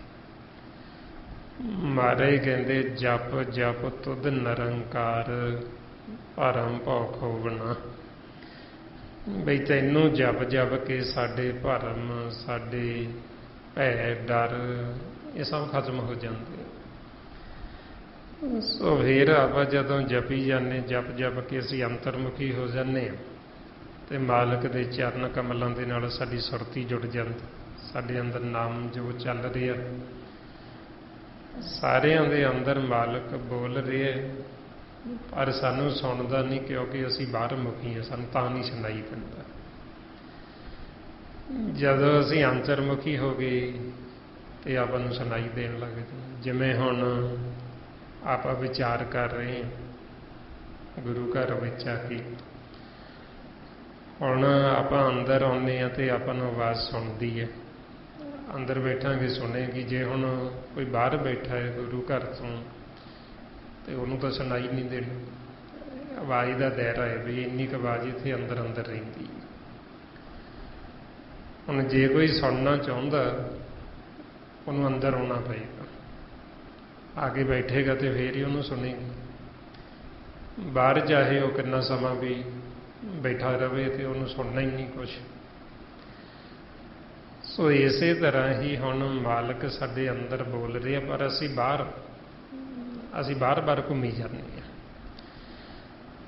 ਜਦੋਂ ਅਸੀਂ ਅੰਤਰਮੁਖੀ ਆਵਾਂਗੇ ਫਿਰ ਸਾਨੂੰ ਮਾਲਕ ਦੀ ਜੋ ਆਵਾਜ਼ ਹੈ ਉਹ ਸੁਣਾਈ ਦੇਗੀ। ਜਦ ਤੱਕ ਅਸੀਂ ਬਾਹਰ ਮੁਖੀ ਹਾਂ ਉਹ ਸਾਨੂੰ ਸੁਣਾਈ ਨਹੀਂ ਦਿੰਦੀ। ਅੱਗੇ ਮਹਾਰਾਜ ਫਰਮਾਉਂਦੇ ਆਪ ਜਪੋ ਅਵਰਾ ਨਾਮ ਜਪਾਵੋ ਸੁਨਤ ਕਹਿਤ ਰਹਿਤ ਗਤ ਪਾਵੋ। ਸਤਿਗੁਰੂ ਇੱਥੇ ਆਪਾਂ ਨੂੰ ਕਹਿੰਦੇ ਵੀ ਆਪ ਵੀ ਜਪੋ, ਆਪ ਵੀ ਸਿਮਰਨ ਕਰੋ ਤੇ ਹੋਰਾਂ ਨੂੰ ਵੀ ਨਾਲ ਲੱਗੇ ਸਿਮਰਨ ਕਰਾਵੋ। ਆਪ ਜਪੋ, ਆਪਣਾ ਨਾਮ ਜਪਾਵੋ। ਵੀ ਅਸੀਂ ਆਪ ਵੀ ਸਿਮਰਨ ਕਰਨਾ, ਆਪ ਵੀ ਜਪਣਾ, ਤੇ ਨਾਲ ਜਿਹੜੇ ਆਪਣੇ ਹੋਰ ਸੰਗੀ ਸਾਥੀ ਜਿਨ੍ਹਾਂ ਨੂੰ ਆਪਾਂ ਮਿਲਦੇ ਵਰਤਦੇ ਹਾਂ, ਨਾਲ ਉਹਨਾਂ ਨੂੰ ਵੀ ਕਹਿਣਾ ਵੀ ਆਓ ਆਪਾਂ ਸਿਮਰਨ ਕਰੀਏ, ਉਹਨਾਂ ਨੂੰ ਵੀ ਕਰਾਉਣਾ। ਸਾਡੇ ਤੇ ਉਦੋਂ ਮਾਲਕ ਬਹੁਤ ਖੁਸ਼ ਹੁੰਦਾ ਹੈ ਜਦੋਂ ਆਪਾਂ ਆਪ ਵੀ ਸਿਮਰਨ ਕਰਦੇ ਹਾਂ ਤੇ ਨਾਲ ਹੋਰਾਂ ਨੂੰ ਵੀ ਕਰਾਉਂਦੇ ਹਾਂ। ਇਸ ਵਾਸਤੇ ਇਹਦੇ ਵਿੱਚ ਆਪਾਂ ਕੋਈ ਵੀ ਲੋਕ ਲੱਜਾ ਜਾਂ ਸ਼ਰਮ ਨਹੀਂ ਮਹਿਸੂਸ ਕਰਨੀ ਵੀ ਅਸੀਂ ਜੇ ਕਿਸੇ ਨੂੰ ਸਿਮਰਨ ਕਰਾਵਾਂਗੇ ਤੇ ਸਾਨੂੰ ਲੋਕ ਕੀ ਕਹਿਣਗੇ ਜਾਂ ਕੋਈ ਹੋਰ ਕੀ ਸੋਚੇਗਾ ਸਾਡੇ ਬਾਰੇ। ਇਹ ਆਪਾਂ ਬਿਲਕੁਲ ਵੀ ਸ਼ਰਮ ਜਾਂ ਇਹ ਲੋਕ ਲੱਜਾ ਇਹ ਤੋਂ ਉੱਪਰ ਉੱਠ ਜਾਣਾ। ਸਗੋਂ ਜੇ ਆਪਾਂ ਆਪ ਵੀ ਸਿਮਰਨ ਕਰਨਾ ਤੇ ਹੋਰਾਂ ਨੂੰ ਵੀ ਕਰਾਉਣਾ, ਚਾਹੇ ਥੋੜ੍ਹਾ ਥੋੜ੍ਹਾ ਹੀ ਕਰਾਈਏ, 5 ਮਿੰਟ 10 ਮਿੰਟ 15 ਮਿੰਟ ਜਿੰਨਾ ਵੀ ਕੋਈ ਕਰਨਾ ਚਾਹੁੰਦਾ, ਇੱਕ ਵਾਰ ਸ਼ੁਰੂਆਤ ਕਰੀਏ ਤੇ ਉਹਨਾਂ ਨੂੰ ਕਰਾਈਏ। ਜਦੋਂ ਉਹਨਾਂ ਨੂੰ ਰਸ ਆਉਣ ਲੱਗ ਜਾਏਗਾ ਆਪ ਹੀ, ਫਿਰ ਉਹਨਾਂ ਦਾ ਆਪ ਹੀ ਚਿੱਤ ਕਰਨਾ ਵੀ ਅਸੀਂ ਹੋਰ ਕਰੀਏ।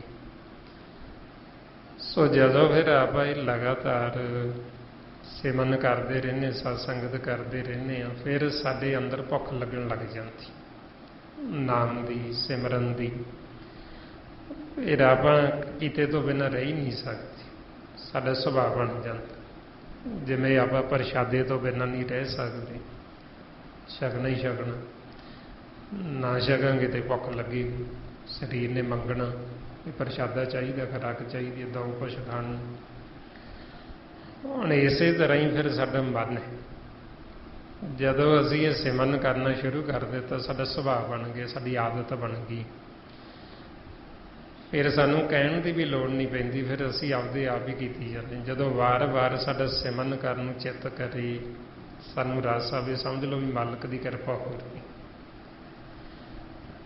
ਫਿਰ ਆਪਾਂ ਮਾਲਕ ਦਾ ਧੰਨਵਾਦ ਕਰਨਾ, ਉਹਦਾ ਸ਼ੁਕਰਾਨਾ ਕਰਨਾ, ਤੇ ਵੱਧ ਤੋਂ ਵੱਧ ਆਪਾਂ ਫਿਰ ਇਹ ਸਿਮਰਨ ਜਿਹੜਾ ਹੋਰ ਵਧਾਉਣਾ, ਹੋਰ ਕੀਤੀ ਜਾਣਾ, ਆਪ ਵੀ ਤੇ ਅੱਗੇ ਹੋਰਾਂ ਨੂੰ ਵੀ ਕਰਾਉਣਾ। ਫਿਰ ਮਹਾਰਾਜ ਕਹਿੰਦੇ ਸੁਨਤ ਕਹਿਤ ਰਹਿਤ ਗਤ ਪਾਵੇ, ਵੀ ਅਸੀਂ ਫਿਰ ਮਾਲਕ ਦੀ ਆਵਾਜ਼ ਨੂੰ ਵੀ ਸੁਣਨਾ ਤੇ ਫਿਰ ਅਸੀਂ ਉਹਦੇ ਗੁਣ ਵੀ ਗਾਉਣੇ, ਮਾਲਕ ਦੇ ਨਾਮ ਦੇ, ਤੇ ਫਿਰ ਅਸੀਂ ਰਹਿਤ ਵੀ ਰੱਖਣੀ ਮਨ ਦੀ, ਜਿਹੜੀ ਮਨ ਦੀਆਂ ਰਹਿਤਾਂ। ਜਦੋਂ ਅਸੀਂ ਇਹ ਰਹਿਤ ਰੱਖਾਂਗੇ ਫਿਰ ਅਸੀਂ ਗਤ ਪਾਵਾਂਗੇ। ਹੁਣ ਮਨ ਦੀ ਰਹਿਤ ਕਿਹੜੀ ਹੈ? ਬਈ ਅਸੀਂ ਕਿਸੇ ਦੀ ਨਿੰਦਿਆ ਨਹੀਂ ਕਰ, ਨਾ ਅਸੀਂ ਨਿੰਦਿਆ ਕਰਨੀ ਨਾ ਸੁਣਨੀ, ਇਹ ਮਨ ਦੀ ਰਹਿਤ ਹੈ। ਕਿਸੇ ਨਾਲ ਆਪਾਂ ਮਨ ਦੇ ਵਿੱਚ ਵੈਰ ਵਿਰੋਧ ਨਹੀਂ ਰੱਖਣਾ, ਕਿਸੇ ਨਾਲ ਆਪਾਂ ਈਰਖਾ ਨਫ਼ਰਤ ਨਹੀਂ ਕਰਨੀ, ਇਹ ਸਾਡੇ ਮਨ ਦੀ ਰਹਿਤ ਹੈ। ਹਉਮੈ ਤੋਂ ਆਪਾਂ ਰਹਿਤ ਰਹਿਣਾ, ਇਹ ਸਾਡੇ ਮਨ ਦੀ ਰਹਿਤ। ਲੋਕ ਲੱਜਾ ਤੋਂ ਉੱਪਰ ਉੱਠਣਾ, ਇਹ ਸਾਡੇ ਮਨ ਦੀਆਂ ਰਹਿਤਾਂ। ਜਦੋਂ ਅਸੀਂ ਇਹ ਰਹਿਤ ਰੱਖਾਂਗੇ ਮਨ ਦੀ, ਤੇ ਫਿਰ ਅਸੀਂ ਪਰਮ ਗਤੀ ਜੋ ਹੈ, ਫਿਰ ਅਸੀਂ ਉਸ ਨੂੰ ਪ੍ਰਾਪਤ ਹੋ ਜਾਂਦੇ, ਫਿਰ ਅਸੀਂ ਸਦਾ ਵਾਸਤੇ ਜੀਵਨ ਮੁਕਤ ਹੋ ਜਾਂਦੇ। ਫਿਰ ਅੱਗੇ ਮਹਾਰਾਜ ਫਰਮਾਉਂਦੇ ਸਾਰ ਭੂਤ ਸਤ ਹਰਿ ਕੋ ਨਾਉ, ਸਹਿਜ ਸੁਭਾਏ ਨਾਨਕ ਗੁਣ ਗਾਉ। ਬਈ ਜੋ ਸਾਰ ਸਭ ਤੋਂ ਸ੍ਰੇਸ਼ਟ, ਸਭ ਤੋਂ ਉੱਤਮ, ਉਹ ਸਤ ਹਰੀ ਪਰਮਾਤਮਾ ਦਾ ਨਾਮ ਹੈ। ਬਈ ਤੁਸੀਂ ਉਸ ਨਾਮ ਤੱਕ ਪਹੁੰਚੋ, ਤੁਸੀਂ ਉਹ ਨਾਮ ਦੇ ਨਾਲ ਜੁੜੋ, ਤੇ ਸਹਿਜ ਸੁਭਾਅ ਹੀ ਫਿਰ ਪਰਮਾਤਮਾ ਦੇ ਮਾਲਕ ਦੇ ਗੁਣ ਗਾਵੋ। ਹੁਣ ਆਪਾਂ ਇਹ ਜਦੋਂ ਜਿਉਂ-ਜਿਉਂ ਸਿਮਰਨ ਕਰਾਂਗੇ, ਸਹਿਜ ਸੁਭਾਅ ਹੁੰਦਾ ਵੀ ਸਾਨੂੰ ਫਿਰ ਬਹੁਤ ਹੀ ਘਾਲਣਾ ਨਹੀਂ ਘਾਲਣ ਦੀ ਲੋੜ ਪੈਂਦੀ। ਜਦੋਂ ਸਾਡਾ ਮਨ ਸਹਿਜ ਵਿੱਚ ਆ ਜਾਂਦਾ, ਫਿਰ ਅਸੀਂ ਜੋ ਵੀ ਕਰਦੇ ਹਾਂ ਉਹ ਸਹਿਜ ਸੁਭਾਅ ਹੀ ਕਰਦੇ ਹਾਂ। ਤੇ ਮਹਾਰਾਜ ਕਹਿੰਦੇ ਵੀ ਸਹਿਜ ਵਿੱਚ ਜਦੋਂ ਫਿਰ ਸਾਡਾ ਮਨ ਆਉਂਦਾ, ਫਿਰ ਸਾਨੂੰ ਜੋ ਵੀ ਮਾਲਕ ਕਰਦਾ ਉਹਦਾ ਕੀਤਾ ਹੋਇਆ ਸਾਨੂੰ ਚੰਗਾ ਲੱਗਦਾ, ਸਾਨੂੰ ਮਿੱਠਾ ਲੱਗਦਾ, ਸਾਨੂੰ ਪਿਆਰਾ ਲੱਗਦਾ। ਬਈ ਜਿਹੜਾ ਮਨ ਹੈ ਫਿਰ ਉਹ ਰੋਸ ਨਹੀਂ ਕਰਦਾ। ਜੇ ਦੁੱਖ ਆ ਗਿਆ ਉਹ ਦੁੱਖ ਨੂੰ ਵੀ ਮਾਲਕ ਦੀ ਦਾਤ ਸਮਝਦਾ। ਜੇ ਸੁੱਖ ਆ ਗਿਆ ਸੁੱਖ ਦੇ ਵਿੱਚ ਵੀ ਉਹਨੇ ਮਾਲਕ ਨੂੰ ਹੀ ਚੇਤੇ ਕਰਨਾ, ਦੁੱਖ ਦੇ ਵਿੱਚ ਵੀ ਉਹਨੂੰ ਹੀ ਚੇਤੇ ਕਰਨਾ। ਜਿਸ ਨੂੰ ਮਹਾਰਾਜ ਕਹਿੰਦੇ ਦੁੱਖ ਸੁੱਖ ਪਿਆਰੇ ਤੁਧ ਤੇ ਆਈ, ਇਹ ਸਮਤ ਗੁਰੂ ਤੇ ਪਾਈ। ਵੀ ਚਾਹੇ ਦੁੱਖ ਆਵੇ ਚਾਹੇ ਸੁੱਖ ਆਵੇ ਮਾਲਕ ਨੂੰ ਹੀ ਧਿਆਉਣਾ, ਉਹਦਾ ਹੀ ਸਿਮਰਨ ਕਰਨਾ, ਉਹਦੀ ਹੀ ਭਗਤੀ ਕਰਨੀ। ਮਹਾਰਾਜ ਕਹਿੰਦੇ ਜੇ ਸੁੱਖ ਦੇ ਤਾਂ ਤੁਝੇ ਅਰਾਧੀ, ਦੁੱਖ ਵੀ ਤੁਝੇ ਤੇ ਆਈ। ਜੇ ਭੁੱਖ ਦੇ ਤਾਂ ਇਤ ਹੀ ਰਾਜਾਂ, ਦੁੱਖ ਵਿੱਚ ਸੂਖ ਮਨਾਈ। ਵੀ ਐਸੀ ਵਸਤ ਮਨ ਦੀ ਹੋ ਜੇ, ਚਾਹੇ ਦੁੱਖ ਆ ਜੇ ਚਾਹੇ ਸੁੱਖ ਆ ਜੇ, ਸਾਨੂੰ ਮਾਲਕ ਨਾ ਭੁੱਲੇ, ਪਰਮਾਤਮਾ ਨਾ ਭੁੱਲੇ। ਇਹ ਉਦੋਂ ਕਹਿੰਦੇ ਫਿਰ ਸਹਿਜ ਸੁਭਾਅ ਵੀ, ਇਹ ਸਹਿਜ ਦੇ ਵਿੱਚ ਆ ਗਏ ਤੇ ਸਹਿਜ ਦੇ ਵਿੱਚ ਅਸੀਂ ਗਏ ਹੋਵਾਂਗੇ। ਸਾਨੂੰ ਇਹ ਸੰਸਾਰ ਦੇ ਦੁੱਖ ਸੁੱਖ ਨੇ ਜਿਹੜੇ ਇਹ ਸਾਡੇ ਮਨ ਨੂੰ ਵਿਆਪਦੇ ਨਹੀਂ, ਸਾਡਾ ਮਨ ਇਹਨਾਂ ਤੋਂ ਉੱਪਰ ਉੱਠ ਜਾਂਦਾ। ਸੋ ਫੇਰ ਮਹਾਰਾਜ ਅੱਗੇ ਕਹਿੰਦੇ ਗੁਣ ਗਾਵਤ ਤੇਰੀ ਉਤਰ ਸਮੈਲ, ਬਿਨ ਸਜਾਏ ਹਉਮੈ ਬਿਖ ਫੈਲ। ਹੁਣ ਜਦੋਂ ਇਹ ਆਪਾਂ ਸਿਮਰਨ ਕਰਦੇ ਹਾਂ ਇਹਨੂੰ ਕਹਿੰਦੇ ਮਾਲਕ ਦੇ ਗੁਣ ਗਾਉਣੇ। ਵਾਹਿਗੁਰੂ ਵੀ ਇਹ ਵਾਹਿਗੁਰੂ ਪਰਮਾਤਮਾ ਦੀ ਵਾਹ ਵਾਹ ਦੇ ਗੁਣ ਨੇ। ਤੇ ਮਹਾਰਾਜ ਕਹਿੰਦੇ ਜਦੋਂ ਤੁਸੀਂ ਗੁਣ ਗਾਓਗੇ ਕੀ ਹੋਏਗਾ, ਤੁਹਾਡੀ ਮਨ ਦੀ ਜਿਹੜੀ ਮੈਲ ਉਹ ਮੈਲ ਉਤਰ ਜੇਗੀ। ਤੇ ਜੋ ਸਾਡੇ ਮਨ ਦੇ ਉੱਤੇ ਇਹ ਹਉਮੈ ਦੀ ਬਿਖ ਦੀ ਜ਼ਹਿਰ ਚੜੀ ਹੋਈ, ਇਹ ਜ਼ਹਿਰ ਵੀ ਉਤਰ ਜੇਗੀ, ਹਉਮੈ ਤੋਂ ਸਾਡਾ ਮਨ ਰਹਿਤ ਹੋ ਜੇ। ਹੁਣ ਜਿਉਂ-ਜਿਉਂ ਇਹ ਆਪਾਂ ਸਿਮਰਨ ਕਰਦੇ ਹਾਂ, ਮਾਲਕ ਦੇ ਗੁਣ ਗਾਉਂਦੇ ਹਾਂ, ਤੇ ਉਹਦੇ ਸਾਡੇ ਮਨ ਦੀ ਮੈਲ ਉਤਰ ਜਿੱਤੀ ਜਾਂਦੀ। ਮਹਾਰਾਜ ਕਹਿੰਦੇ ਰਸਨਾ ਗੁਣ ਗਾਵੇ ਹਰ ਤੇਰੇ, ਮਿਟੇ ਕਮਾਤੇ ਔਗਣ ਮੇਰੇ। ਕਿ ਜਿਉਂ-ਜਿਉਂ ਸਾਡੀ ਰਸਨਾ ਮਾਲਕ ਦੇ ਗੁਣ ਗਾਏਗੀ, ਜਿਹੜੇ ਸਾਡੇ ਮਨਨ ਨੇ ਔਗਣ ਕੀਤੇ, ਚਾਹੇ ਅਣਜਾਣੇ ਵਿੱਚ ਕੀਤੇ ਚਾਹੇ ਜਾਣ ਬੁੱਝ ਕੇ ਕੀਤੇ, ਸਾਡੇ ਕੀਤੇ ਹੋਏ ਸਾਰੇ ਹੀ ਪਾਪ, ਪਾਪਾਂ ਦੀ ਮੈਲ ਇਹ ਸਾਰੀ ਲੱਥ ਜਾਂਦੀ ਜਦੋਂ ਅਸੀਂ ਇਹ ਸਿਮਰਨ ਕਰਦੇ ਹਾਂ ਲਗਾਤਾਰ ਵਿਧੀ ਜੁਗਤੀ ਦੁਆਰਾ। ਇਸ ਜਨਮ ਦੇ ਤਾਂ ਕੀ ਪਿਛਲੇ ਚਿਰਾਂ ਤੋਂ ਸਾਡੇ ਪਿਛਲੇ ਜਨਮਾਂ ਦੇ ਕੀਤੇ ਹੋਏ, ਕਿਉਂਕਿ ਆਪਾਂ ਕੋਈ ਹੁਣ ਨਵੇਂ ਨਹੀਂ ਆਏ, ਆਪਾਂ ਸਤਿਯੁਗ ਤੋਂ ਚੱਲੇ ਪਏ। ਚੌਥਾ ਯੁੱਗ ਹੈ, ਆਪਾਂ ਨੂੰ ਗਾਂਹ ਦੀ ਗਾਂਹ ਆਪਾਂ ਤੁਰੇ ਹੀ ਆ ਰਹੇ ਹਾਂ, ਆਕਾਰਾਂ ਦੇ ਵਿੱਚ ਚੱਲੇ ਹੀ ਆ ਰਹੇ ਹਾਂ। ਤੇ ਹੁਣ ਜਿਹੜੇ ਜਿਹੜੇ ਆਕਾਰਾਂ 'ਚ ਆਪਾਂ ਰਹੇ ਉੱਥੇ ਹੁਣ ਆਪਾਂ ਕਰਮ ਵੀ ਕਰਦੇ ਰਹੇ, ਪਾਪ ਵੀ ਕਰਦੇ ਰਹੇ, ਉਹ ਸਾਡੇ ਮਨ ਤੇ ਮੈਲ ਵੀ ਲੱਗੀ ਗਈ। ਇਸ ਲਈ ਫਿਰ ਜਦੋਂ ਅਸੀਂ ਇਹ ਸਿਮਰਨ ਕਰਦੇ ਹਾਂ ਸਾਡੇ ਚਿਰਾਂ ਦੇ ਕੀਤੇ ਹੋਏ ਪਾਪ ਵੀ ਸਾਰੇ ਜਿਹੜੇ ਉਹ ਵੀ ਮਨ ਦੇ ਉੱਤੋਂ ਮੈਲ ਲੈ ਜਾਂਦੀ। ਮਹਾਰਾਜ ਸਾਨੂੰ ਇਸ ਲਈ ਫਿਰ ਸਮਝਾਉਂਦੇ ਹਾਲਤ ਸੁਖ ਪਾਲਤ ਸੁਖ ਸਰਬ ਸੁਖ ਸਿਮਰਨੋ, ਨਾਮ ਗੋਬਿੰਦ ਕਾ ਸਦਾ ਲੀਜੈ। ਮਿਟੇ ਕਮਾਣੇ ਪਾਪ ਚਿਰਾਣੇ, ਸਾਧ ਸੰਗਤ ਮਿਲ ਮੂਆ ਜੀਜੇ।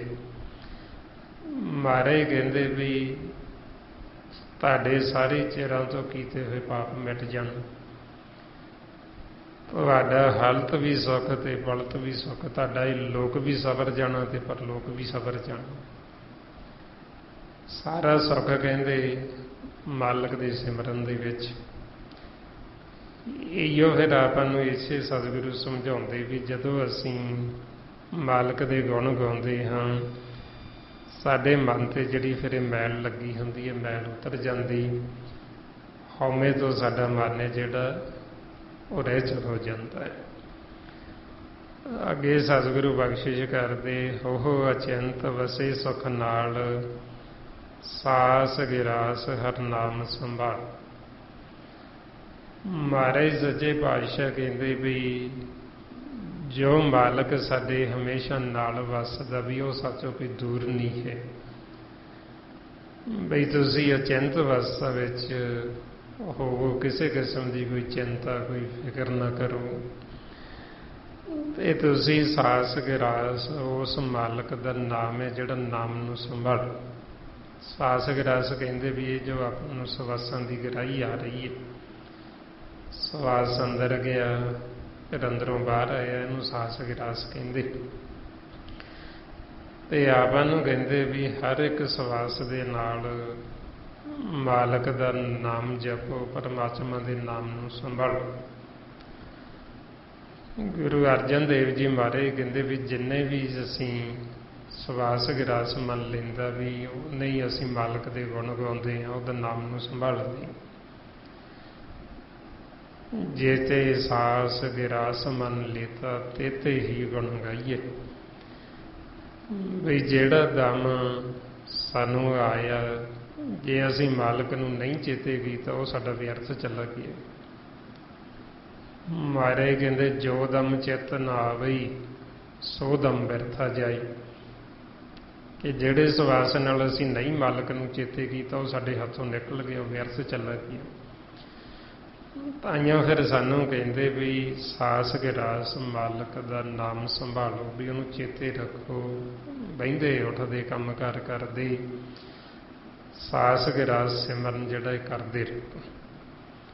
ਸਦਾ ਸਦਾ ਸਿਮਰ ਦਿਨ ਰਾਤ, ਉਠਤ ਬੈਠਤ ਸਾਸ ਗਿਰਾਸ। ਇਹ ਆਪਾਂ ਨੂੰ ਛੋਟ ਹੈ ਗੁਰਮਤਿ ਦੇ ਵਿੱਚ। ਜ਼ਰੂਰੀ ਨਹੀਂ ਵੀ ਆਪਾਂ ਬਹਿ ਕੇ ਹੀ ਕਰਨਾ, ਵਿਹਲੇ ਹੋ ਕੇ ਹੀ ਕਰਨਾ। ਮਹਾਰਾਜ ਕਹਿੰਦੇ ਤੁਸੀਂ ਬਹਿੰਦੇ ਉੱਠਦੇ ਕੰਮ ਕਾਰ ਕਰਦੇ ਨਾਲ ਨਾਲ ਤੁਸੀਂ ਕਰੀ ਜਾਓ। ਵੀ ਤੁਸੀਂ ਜਿਹੜਾ ਕੰਮ ਹੈ ਉਹ ਹੱਥਾਂ ਪੈਰਾਂ ਨਾਲ ਕਰਦੇ ਹੋ, ਮੁੱਖ ਤੁਹਾਡਾ ਇਹ ਤੁਸੀਂ ਹੋਰ ਸੰਸਾਰ ਦੀਆਂ ਗੱਲਾਂ ਨਾ ਕਰੋ ਤੇ ਉਹੀਓ ਤੁਸੀਂ ਆਪਦਾ ਸਿਮਰਨ ਕੀਤੀ ਚੱਲੋ। ਸੋ ਫਿਰ ਜਦੋਂ ਆਪਾਂ ਇਸ ਤਰ੍ਹਾਂ ਨਾਲ ਨਾਲ ਕਰਮ ਕਰਦੇ, ਨਾਲ ਨਾਲ ਅਸੀਂ ਸਿਮਰਨ ਕਰਦੇ ਹਾਂ, ਫਿਰ ਸਾਡਾ ਕੀਤਾ ਕਰਮ ਸਫਲ ਹੈ, ਫਿਰ ਉਹ ਸੇਵਾ ਹੈ। ਜੇ ਹੁਣ ਅਸੀਂ ਸਿਮਰਨ ਕਰਦੇ ਨਹੀਂ ਫਿਰ ਸਾਡੇ ਮਨ ਤੇ ਉਹ ਕਰਮ ਦੀ ਮੈਲ ਲੱਗ ਜਾਂਦੀ, ਸਾਡੇ ਅੰਦਰ ਹਉਮੈ ਆਉਂਦਾ, ਹੰਕਾਰ ਆਉਂਦਾ। ਤਾਈਓ ਜੀਵ ਜਦੋਂ ਜ਼ਿਆਦਾ ਕਰਮ ਕਰਦਾ ਨਾ ਤੇ ਉਹਦੇ ਅੰਦਰ ਉਨੀ ਹਉਮੈ ਹੰਕਾਰ ਵੱਧਦਾ ਹੈ। ਤੇ ਫਿਰ ਉਹ ਜਦੋਂ ਬੋਲਦਾ ਇਹਨੂੰ ਦੇਖੋ ਕਿੰਨੀ ਹਉਮੈ ਕਿੰਨਾ ਹੰਕਾਰ 'ਚ ਬੋਲਦਾ ਵੀ ਮੈਂ ਕੰਮ ਕਰਦਾ, ਮੈਂ ਦਿਨ ਰਾਤ ਕਰਦਾ, ਜੇ ਮੈਂ ਕਰਦਾ ਤਾਈਓ ਪਰਿਵਾਰ ਚੱਲਦਾ ਹੈ, ਜੇ ਮੈਂ ਕਰਦਾ ਤਾਈਓ ਤੁਸੀਂ ਖਾਂਦੇ ਪੀਂਦੇ ਹੋ। ਉਹ ਫਿਰ ਹੋਰ ਹਉਮੈ ਹੋਰ ਹੰਕਾਰ ਵੱਧਦਾ ਜੀਵ ਦੇ ਅੰਦਰ। ਜੇ ਅਸੀਂ ਸਿਮਰਨ ਕਰੀਏ ਸਾਡੇ ਅੰਦਰ ਨਿਮਰਤਾ ਆ ਜਾਂਦੀ, ਸਾਡਾ ਮਨ ਨਿਰਮਲ ਹੋ ਜਾਂਦਾ। ਫਿਰ ਸਾਨੂੰ ਪਤਾ ਲੱਗ ਜਾਂਦਾ ਵੀ ਕਰਨ ਵਾਲਾ ਤਾਂ ਮਾਲਕ ਹੀ ਹੈ, ਅਸੀਂ ਤਾਂ ਸਿਰਫ ਇੱਕ ਜ਼ਰੀਆ ਬਣਾਇਆ ਮਾਲਕ। ਵੀ ਸਮਝ ਲਓ ਵੀ ਸਾਡੀ ਡਿਊਟੀ ਲਾਈ ਆ ਉਹਨੇ, ਵੀ ਜਦ ਤੱਕ ਸਾਡੇ ਕੋਲ ਸਮਾਂ ਹੈਗਾ ਅਸੀਂ ਉਹ ਡਿਊਟੀ ਕਰਨੀ ਹੈ, ਤੇ ਜਦੋਂ ਸਮਾਂ ਖਤਮ ਹੋ ਗਿਆ ਤੇ ਸਾਡੀ ਡਿਊਟੀ ਖਤਮ ਹੋ ਗਈ। ਫਿਰ ਸਾਡਾ ਮਨ ਹਉਮੈ 'ਚ ਨਹੀਂ ਜਾਂਦਾ, ਹੰਕਾਰ 'ਚ ਨਹੀਂ ਜਾਂਦਾ, ਫਿਰ ਉਹ ਨਿਮਰਤਾ 'ਚ ਜਾਂਦਾ ਤੇ ਫਿਰ ਉਹ ਸ਼ੁਕਰਾਨਾ ਕਰਦਾ ਮਾਲਕ 'ਚ। ਇਸ ਲਈ ਮਾਰੇ ਫਿਰ ਸਾਨੂੰ ਕਹਿੰਦੇ ਸਿਮਰ ਸਿਮਰ ਹਰ ਕਾਰਨ ਕਰਨਾ। ਵੀ ਕੋਈ ਵੀ ਤੁਸੀਂ ਕੰਮ ਕਰਦੇ ਹੋ ਨਾਲ ਨਾਲ ਤੁਸੀਂ ਸਿਮਰਨ ਕਰੋ, ਫਿਰ ਸਾਡਾ ਕੀਤਾ ਕਰਮ ਸਫਲ ਹੈ। ਪ੍ਰਵਾਨ ਗਣੀ ਸਈਏ ਆਏ ਸਫਲ ਤਿੰਨਾਂ ਕੀ ਕੰਮ। ਵੀ ਗੁਰਮੁਖਾਂ ਦੇ ਕੀਤੇ ਹੋਏ ਕੰਮ ਵੀ ਸਫਲ, ਉਹ ਚਾਹੇ ਜੋ ਵੀ ਕਿਰਤ ਵੀ ਕਰਦੇ ਕੰਮ ਵੀ ਕਰਦੇ ਉਹਨਾਂ ਦੀ ਉਹ ਵੀ ਕਿਰਤ ਵੀ ਸਫਲ। ਕਿਉਂਕਿ ਉਹ ਨਾਲ ਨਾਲ ਸਿਮਰਨ ਕਰਦੇ ਤਾਂ ਉਹਨਾਂ ਦਾ ਸਫਲ ਹੈ। ਤੇ ਜਿਹੜਾ ਮਨਮੁਖ ਹੈ ਉਹ ਸਿਮਰਨ ਨਹੀਂ ਕਰਦਾ, ਇਸ ਕਰਕੇ ਉਹਦਾ ਕੀਤਾ ਉਹ ਸਫਲ ਨਹੀਂ, ਉਹ ਪਾਪ ਕਰਦਾ। ਸੋ ਇਸ ਵਾਸਤੇ ਕਰਮ ਇੱਕੋ ਹੀ ਹੈ। ਜਿਹੜਾ ਅਸੀਂ ਆਪਦੀ ਮੱਤ ਦੁਆਰਾ ਕਰਦੇ ਹਾਂ ਉਹ ਸਾਨੂੰ ਪਰਮਾਤਮਾ ਤੋਂ ਦੂਰ ਲੈ ਜਾਂਦਾ। ਉਹੀਓ ਕੰਮ ਜਦੋਂ ਅਸੀਂ ਗੁਰੂ ਦੀ ਮੱਤ ਦੁਆਰਾ ਕਰਦੇ ਹਾਂ ਉਹ ਸਾਨੂੰ ਪਰਮਾਤਮਾ ਦੇ ਨੇੜੇ ਲੈ ਆਉਂਦਾ। ਜਿਸ ਨੂੰ ਮਹਾਰਾਜ ਕਹਿੰਦੇ ਕਰਮੀ ਆਪੋ ਆਪਣੀ ਕੇ ਨੇੜੇ ਕੇ ਦੂਰ। ਵੀ ਹੈ ਤਾਂ ਆਪੋ ਆਪਣਾ ਕਰਮ, ਇੱਕ ਆਪਦੀ ਮੱਤ ਦੁਆਰਾ ਕੀਤਾ ਉਹ ਸਾਨੂੰ ਪਰਮਾਤਮਾ ਤੋਂ ਦੂਰ ਲੈ ਗਿਆ। ਇੱਕ ਉਹੀਓ ਕਰਮ ਗੁਰੂ ਦੀ ਮੱਤ ਦੁਆਰਾ ਕੀਤਾ ਉਹ ਸਾਨੂੰ ਪਰਮਾਤਮਾ ਦੇ ਨੇੜੇ ਲੈ ਆਏ। ਹੁਣ ਇਸ ਕਰਕੇ ਫਿਰ ਜਦੋਂ ਆਪਾਂ ਗੁਰੂ ਦੀ ਮੱਤ ਲੈਂਦੇ ਹਾਂ ਉਹ ਸਾਨੂੰ ਕਹਿੰਦੇ ਵੀ ਨਾਲ ਨਾਲ ਤੁਸੀਂ ਹੱਥਾਂ ਪੈਰਾਂ ਨਾਲ ਕੰਮ ਕਰੋ ਤੇ ਨਾਲ ਤੁਸੀਂ ਮੁੱਖ ਦੁਆਰਾ ਸਿਮਰਨ ਕਰੋ। ਸੰਸਾਰ ਦੀਆਂ ਹੋਰ ਆਲਤੂ ਫਾਲਤੂ ਗੱਲਾਂ ਨਾ ਕਰੋ ਜਿਨ੍ਹਾਂ ਦਾ ਕੋਈ ਮਤਲਬ ਨਹੀਂ। ਕਿਸੇ ਹੋਰ ਦੀਆਂ ਗੱਲਾਂ ਨਾ ਕਰੋ ਵੀ ਕਿਹਦੇ ਘਰੇ ਕੀ ਹੋ ਰਿਹਾ ਹੈ, ਕੌਣ ਕੀ ਕਰ ਰਿਹਾ ਹੈ, ਕਾਹਤੋਂ ਕਰ ਰਿਹਾ, ਆਪਾਂ ਕੀ ਲੈਣਾ, ਕੌਣ ਕੀ ਕਰ ਰਿਹਾ। ਜੋ ਵੀ ਜੀਵ ਕਰ ਰਿਹਾ ਪਰਮਾਤਮਾ ਨੂੰ ਦੇਖ ਰਿਹਾ, ਉਹ ਜਾਣੇ ਤੇ ਮਾਲਕ ਜਾਣੇ। ਆਪਾਂ ਨੂੰ ਇਹ ਅਖਤਿਆਰ ਨਹੀਂ ਹੈ, ਆਪਾਂ ਵੀ ਉਹਦੇ ਮਾਲਕ ਥੋੜ੍ਹੀ ਹਾਂ ਜਿਹੜਾ ਅਸੀਂ ਕਿਸੇ ਦੇ ਔਗਣ ਦੇਖੀ। ਮਾਲਕ ਦਾ ਸਭਨਾਂ ਦਾ ਇੱਕ ਹੀ ਹੈ, ਪਰਮਾਤਮਾ ਪਤੀ ਇੱਕੋ ਹੀ। ਜਦੋਂ ਉਹ ਦੇਖ ਰਿਹਾ ਹੈ ਤੇ ਆਪਾਂ ਨੂੰ ਇਹ ਅਖਤਿਆਰ ਨਹੀਂ ਵੀ ਅਸੀਂ ਕਿਸੇ ਵੱਲ ਦੇਖ ਕੇ ਉਹਦੇ ਔਗਣ ਫਰੋਲੀਏ ਜਾਂ ਉਹਦੇ ਔਗਣ ਅੱਗੇ ਦੱਸੀਏ, ਇਹ ਆਪਾਂ ਨੂੰ ਅਖਤਿਆਰ ਨਹੀਂ। ਇਸ ਵਾਸਤੇ ਫਿਰ ਆਪਾਂ ਨੂੰ ਕਹਿੰਦੇ ਵੀ ਤੁਸੀਂ ਆਪਦਾ ਸਿਮਰਨ ਕਰੋ ਤੇ ਨਾਲ ਤੁਸੀਂ ਜਿਹੜੀ ਕਿਰਤ ਕਰਦੇ ਹੋ ਕਿਰਤ ਕਰੀ ਚੱਲੋ। ਜੋ ਮਹਾਰਾਜ ਕਹਿੰਦੇ ਨਾਮਾ ਕਹੇ ਤਲੋਚਨ ਮੁਖ ਤੇ ਰਾਮ ਸੰਭਾਲ, ਹਾਥ ਪਾਉ ਕਰ ਕਾਮ ਸਭ ਚੀਤ ਨਰੰਜਨ ਨਾਲ। ਬਈ ਹੱਥਾਂ ਪੈਰਾਂ ਨਾਲ ਕੰਮ ਕਰੋ, ਨਾਲ ਤੁਸੀਂ ਮਾਲਕ ਦਾ ਸਿਮਰਨ ਕਰਦੇ ਰਹੋ। ਅੱਗੇ ਮਹਾਰਾਜ ਫਰਮਾਉਂਦੇ ਛਾੜ ਸਿਆਣਪ ਸਗਲੀ ਮਨਾ, ਸਾਧ ਸੰਗ ਪਾਵੇ ਸੱਚ ਧਨਾ। ਮਹਾਰਾਜ ਮਨ ਨੂੰ ਕਹਿੰਦੇ ਵੀ ਆਪਦੀ ਸਿਆਣਪ ਹੈ ਜਿਹੜੀ ਉਹ ਸਾਰੀ ਛੱਡ ਦੇ, ਆਪਦੀ ਚਤਰਾਈ ਛੱਡ ਦੇ। ਤੂੰ ਸਾਧ ਸੰਗਤ ਕਰ, ਸਾਧ ਸੰਗਤ ਕਰਕੇ ਤੂੰ ਉਹ ਸੱਚਾ ਧਨ ਜੋ ਨਾਮ ਧਨ ਹੈ ਤੂੰ ਉਹਦੀ ਪ੍ਰਾਪਤੀ ਕਰ ਲੇਗਾ, ਜਿਹੜੇ ਧਨ ਨੇ ਤੇਰੇ ਨਾਲ ਜਾਣਾ। ਬਾਕੀ ਦਾ ਸਭ ਇੱਥੇ ਹੀ ਰਹਿ ਜਾਂਦਾ ਹੈ। ਇੱਕੋ ਹੀ ਨਾਮ ਧਨ ਹੈ ਜਿਹਨੇ ਸਾਡੇ ਨਾਲ ਜਾਣਾ, ਜਿਹਨੂੰ ਅਸੀਂ ਪੱਲੇ ਨਾਲ ਬੰਨ੍ਹ ਕੇ ਲਿਜਾ ਸਕਦੇ ਹਾਂ। ਬਾਕੀ ਦਾ ਸਭ ਇੱਥੇ ਹੀ ਰਹਿ ਜਾਂਦਾ ਹੈ। ਇਸ ਵਾਸਤੇ ਉਹ ਸਾਨੂੰ ਧਨ ਦੀ ਪ੍ਰਾਪਤੀ ਤਾਂ ਹੀ ਹੁੰਦੀ ਜਦੋਂ ਅਸੀਂ ਆਪਦੀ ਸਿਆਣਪ, ਆਪਦੀ ਚਤਰਾਈ, ਆਪਦੀ ਮੱਤ ਛੱਡ ਦਿੰਦੇ। ਤੇ ਆਪਦੀ ਮੱਤ ਛੱਡਣ ਵਾਸਤੇ ਹੀ ਇਹ ਆਪਾਂ ਨੂੰ ਸਿਮਰਨ ਕਰਨਾ ਪੈਂਦਾ ਹੈ। ਜਿਉਂ ਅਸੀਂ ਸਿਮਰਨ ਕਰਾਂਗੇ ਫਿਰ ਸਾਡੀ ਮੱਤ ਛੱਡੀ ਜਾਣੀ। ਜੇ ਅਸੀਂ ਗੱਲਾਂ ਬਾਤਾਂ ਨਾ ਆਖੀਏ ਵੀ ਅਸੀਂ ਆਪਦੀ ਮੱਤ ਛੱਡਤੀ ਜੀ, ਛੱਡੀ ਨਹੀਂ ਜਾਂਦੀ। ਇਹ ਆਪਦੀ ਮੱਤ ਛੱਡਣੀ ਇੰਨੀ ਸੌਖੀ ਨਹੀਂ ਹੈ। ਜੇ ਇੰਨੀ ਸੌਖੀ ਹੁੰਦੀ ਤੇ ਫਿਰ ਤਾਂ ਹਰੇਕ ਹੀ ਰੱਬ ਨੂੰ ਮਿਲ ਲੈਂਦਾ। ਇਸ ਵਾਸਤੇ ਫਿਰ ਮਹਾਰਾਜ ਕਹਿੰਦੇ ਮਨ ਕੀ ਮੱਤ ਤੇ ਆਗੋ ਹਰ ਜਨ, ਇਹ ਬਾਤ ਕਠੈਣੀ। ਵੀ ਇਹ ਕਠਨ ਹੈ। ਆਪਦੀ ਮੱਤ ਛੱਡਣੀ, ਆਪਦੀ ਸਿਆਣਪ ਛੱਡਣੀ ਹੀ ਔਖੀ ਗੱਲ ਹੈ। ਤੇ ਸਤਿਗੁਰੂ ਕਹਿੰਦੇ ਵੀ ਛੱਡੀ ਫੇਰ ਜਾਂਦੀ ਜਦੋਂ ਅਸੀਂ ਅੰਨ ਦਿਨ ਲਗਾਤਾਰ ਸਿਮਰਨ ਕਰਦੇ ਹਾਂ। ਮਹਾਰਾਜ ਕਹਿੰਦੇ ਅੰਨ ਦਿਨ ਹਰ ਹਰ ਨਾਮ ਤੇ ਆਵੋ, ਗੁਰ ਸਤਿਗੁਰ ਕੀ ਮੱਤ ਲੈਣੀ।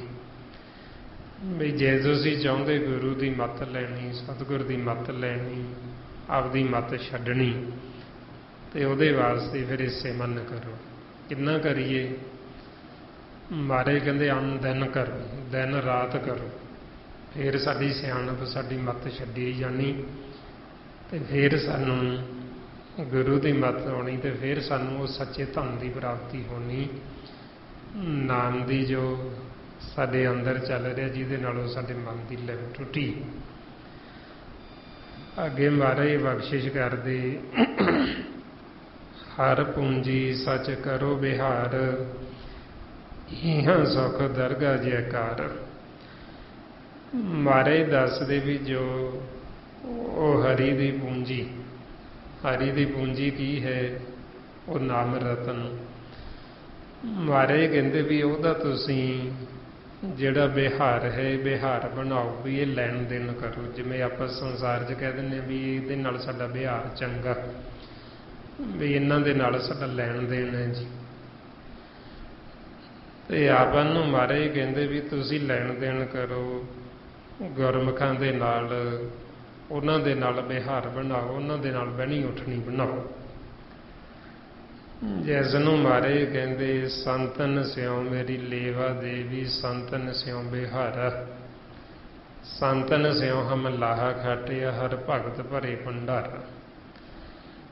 ਬਈ ਸਾਡੀ ਜਿਹੜੀ ਲੇਵਾ ਦੇਵੀ, ਵੀ ਜੇ ਸਾਡਾ ਜਿਹੜਾ ਵਿਹਾਰ ਉਹ ਸੰਤਨ ਨਾਲ, ਸੰਤ ਕਿਹੜੇ? ਜਿਹੜੇ ਮਾਲਕ ਦੇ ਸੰਤ, ਜਿਹੜੇ ਆਪ ਸਿਮਰਨ ਕਰਦੇ, ਜਿਹੜੇ ਆਪ ਇਸ ਮਾਰਗ ਤੇ ਚੱਲੇ, ਜਿਹੜੇ ਆਪ ਨਾਮ ਤੱਕ ਪਹੁੰਚੇ, ਜਿਹੜੇ ਆਪਦੇ ਘਰ ਗਏ। ਅਸੀਂ ਫਿਰ ਉਹਨਾਂ ਨੂੰ ਜਦੋਂ ਮਿਲਦੇ ਅਸੀਂ ਉਹਨਾਂ ਤੋਂ ਪੁੱਛਣਾ ਹੁੰਦਾ ਵੀ ਜਾ ਕੇ ਉਹ ਸਾਨੂੰ ਦੱਸਣ ਵੀ ਉਹ ਕਿਵੇਂ ਘਰ ਦੇ ਵਿੱਚ ਗਏ, ਕਿਵੇਂ ਉਹਨਾਂ ਨੇ ਮਾਲਕ ਨਾਲ ਮਿਲਾਪ ਕੀਤਾ। ਜਦੋਂ ਅਸੀਂ ਪੁੱਛਾਂਗੇ ਉਹ ਸਾਨੂੰ ਫਿਰ ਉਹ ਸਾਰਾ ਦੱਸਣਗੇ, ਸਾਰਾ ਸਾਨੂੰ ਭੇਜ ਦੇਣਗੇ। ਇਸ ਲਈ ਫਿਰ ਮਹਾਰਾਜ ਕਹਿੰਦੇ ਵੀ ਤੁਸੀਂ ਆਪ ਵੀ ਉਹ ਪੂੰਜੀ ਜਿਹੜੀ ਨਾਮ ਵੀ ਉਹਦੇ ਨਾਲ ਜੁੜੋ, ਉਹ ਅੱਗੇ ਫਿਰ ਤੁਸੀਂ ਇਹ ਵਿਹਾਰ ਬਣਾਓ ਵੀ ਅੱਗੇ ਵੀ ਜੀਵਨ ਨੂੰ ਭੇਦ ਦੱਸੋ। ਤੇ ਉਹਦੇ ਨਾਲ ਫਿਰ ਕੀ ਹੋਏਗਾ? ਇਹਾਂ ਸੁੱਖ ਦਰਗਾਹ ਜੈਕਾਰ, ਵੀ ਤੁਸੀਂ ਇੱਥੇ ਵੀ ਸੁਖੀ ਹੋਵੋਗੇ ਸੰਸਾਰ ਦੇ ਵਿੱਚ ਵੀ, ਤੇ ਤੁਹਾਡੀ ਦਰਗਾਹ ਦੇ ਵਿੱਚ ਵੀ ਜੈ ਜੈਕਾਰ। ਜਿਹੜੇ ਗੁਰਮੁਖ ਨੇ ਸੰਸਾਰ ਦੇ ਵਿੱਚ ਤਾਂ ਬੇਸ਼ੱਕ ਉਹਨਾਂ ਦੀ ਜੀਵ ਨਾ ਕਦਰ ਕਰਨ, ਕਿਉਂਕਿ ਇਹ ਸੰਸਾਰ ਦਾ ਪੁੱਠਾ ਖੇਲ ਚੱਲਦਾ ਉਲਟ। ਇੱਥੇ ਵਿਰਲੇ ਵਿਰਲੇ ਜੀਵ ਜਿਹੜੇ ਗੁਰਮੁਖਾਂ ਨੂੰ ਪਛਾਣਦੇ ਜਾਂ ਜਿਹੜੇ ਸੰਗਤ ਕਰਦੇ, ਜਿਨ੍ਹਾਂ ਨੂੰ ਥੋੜ੍ਹੀ ਸਮਝ ਆਉਂਦੀ ਹੈ। ਪਰ ਜਦੋਂ ਗੁਰਮੁਖ ਆਪਣੇ ਦੇਸ਼ ਜਾਂਦੇ, ਘਰ ਜਾਂਦੇ, ਮਾਲਕ ਦੀ ਦਰਗਾਹ ਦੇ ਵਿੱਚ ਉਹਨਾਂ ਦੀ ਬੜੀ ਜੈ ਜੈਕਾਰ। ਉੱਥੇ ਉਹਨਾਂ ਦਾ ਦਰ ਸਦਾ ਖੁੱਲ੍ਹੇ, ਮਾਲਕ ਦਾ ਘਰ ਸਦਾ ਖੁੱਲ੍ਹਾ, ਉਹ ਬੰਦ ਨਹੀਂ ਹੈ। ਜਿਸ ਨੂੰ ਮਹਾਰਾਜ ਕਹਿੰਦੇ ਗੁਰਮੁਖ ਦਰਗਾਹ ਮੰਨੀਐ, ਹਰ ਆਪ ਲਏ ਗੱਲ ਲਾਏ, ਗੁਰਮੁਖਾਂ ਨੂੰ ਪੰਥ ਪ੍ਰਗਟਾ, ਦਰ ਠਾਕ ਨਾ ਕੋਈ ਪਾਏ। ਬਈ ਗੁਰਮੁਖਾਂ ਨੂੰ ਕੋਈ ਦਰ ਜਿਹੜਾ ਉਹਨੂੰ ਠਾਕਣ ਮਤਲਬ ਰੋਕਦਾ ਨਹੀਂ, ਉਹਨਾਂ ਦਾ ਦਰ ਬੰਦ ਨਹੀਂ, ਦਰਵਾਜ਼ਾ ਬੰਦ ਨਹੀਂ, ਉਹਨਾਂ ਦਾ ਦਰ ਖੁੱਲ੍ਹਾ। ਜਿਵੇਂ ਆਪਾਂ ਸੰਸਾਰ 'ਚ ਕਹਿ ਦਿੰਦੇ ਹਾਂ ਵੀ ਜਿਹਦੇ ਨਾਲ ਆਪਣਾ ਪਿਆਰ ਹੁੰਦਾ ਵੀ ਤੁਹਾਡੇ ਵਾਸਤੇ ਸਾਡੇ ਦਰ ਸਦਾ ਖੁੱਲ੍ਹੇ ਨੇ ਜੀ, ਜਦੋਂ ਮਰਜ਼ੀ ਆ ਜਾਓ, ਤੁਹਾਡੇ ਵਾਸਤੇ ਦਰ ਬੰਦ ਨਹੀਂ ਹੈ, ਤੁਹਾਡੇ ਵਾਸਤੇ ਸਦਾ ਖੁੱਲ੍ਹਾ। ਇਸੇ ਤਰ੍ਹਾਂ ਹੀ ਜਦੋਂ ਸਾਡੀ ਮਾਲਕ ਦੇ ਨਾਲ ਪ੍ਰੀਤ ਬਣ ਗਈ ਤੇ ਫਿਰ ਮਾਲਕ ਕਹਿੰਦਾ ਵੀ ਤੁਹਾਡੇ ਵਾਸਤੇ ਮੇਰੇ ਦਰ ਸਦਾ ਖੁੱਲ੍ਹੇ, ਤੁਹਾਡੇ ਵਾਸਤੇ ਕੋਈ ਦਰ ਬੰਦ ਨਹੀਂ ਹੈ। ਜਦੋਂ ਮਰਜ਼ੀ ਇੱਧਰ ਆ ਜਾਓ, ਇਸ ਲੋਕ 'ਚ ਆ ਜਾਓ, ਜਦੋਂ ਮਰਜ਼ੀ ਪਰਲੋਕ 'ਚ ਚਲੇ ਜਾਓ, ਜਦੋਂ ਮਰਜ਼ੀ ਆਪਦੇ ਘਰ ਫਿਰ ਘਰ ਬੈਠ ਜਾਓ।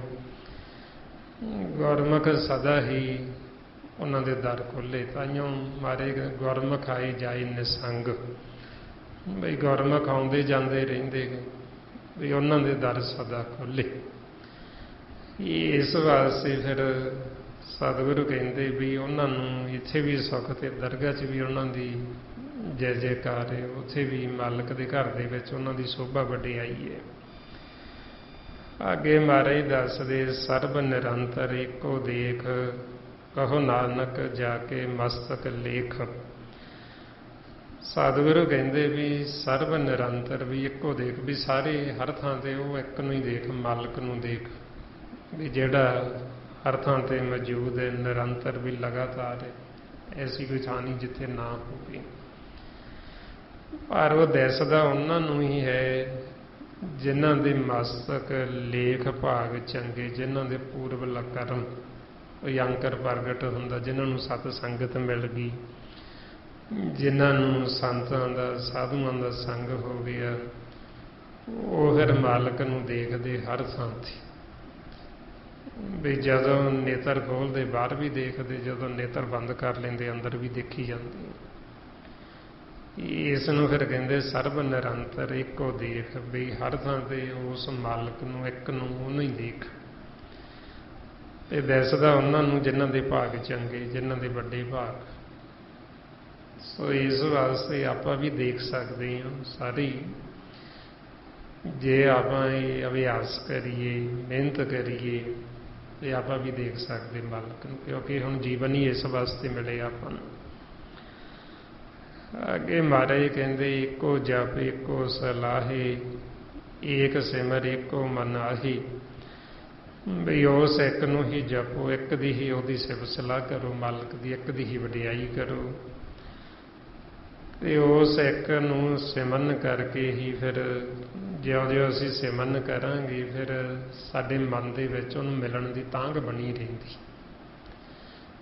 ਜਿਉਂ-ਜਿਉਂ ਇਹ ਆਪਾਂ ਸੰਗਤ ਕਰਦੇ ਨਾ, ਸਿਮਰਨ ਕਰਦੇ, ਫਿਰ ਗੁਰਮੁਖਾਂ ਨੇ ਮਾਲਕ ਦੀ ਵਿਚਾਰ ਸੁਣਾ ਕੇ ਸਾਡੇ ਮਨ ਤੋਂ ਮੈਲ ਲਾ ਦੇਣੀ ਤੇ ਸਾਡੇ ਅੰਦਰ ਇਹ ਤੜਫ ਤੇ ਵਿਰਾਗ ਪੈਦਾ ਕਰ ਦੇਣਾ, ਸਾਡੇ ਅੰਦਰ ਚਾਅ ਪੈਦਾ ਕਰ ਦੇਣਾ ਮਾਲਕ ਨੂੰ ਮਿਲਣ ਦਾ।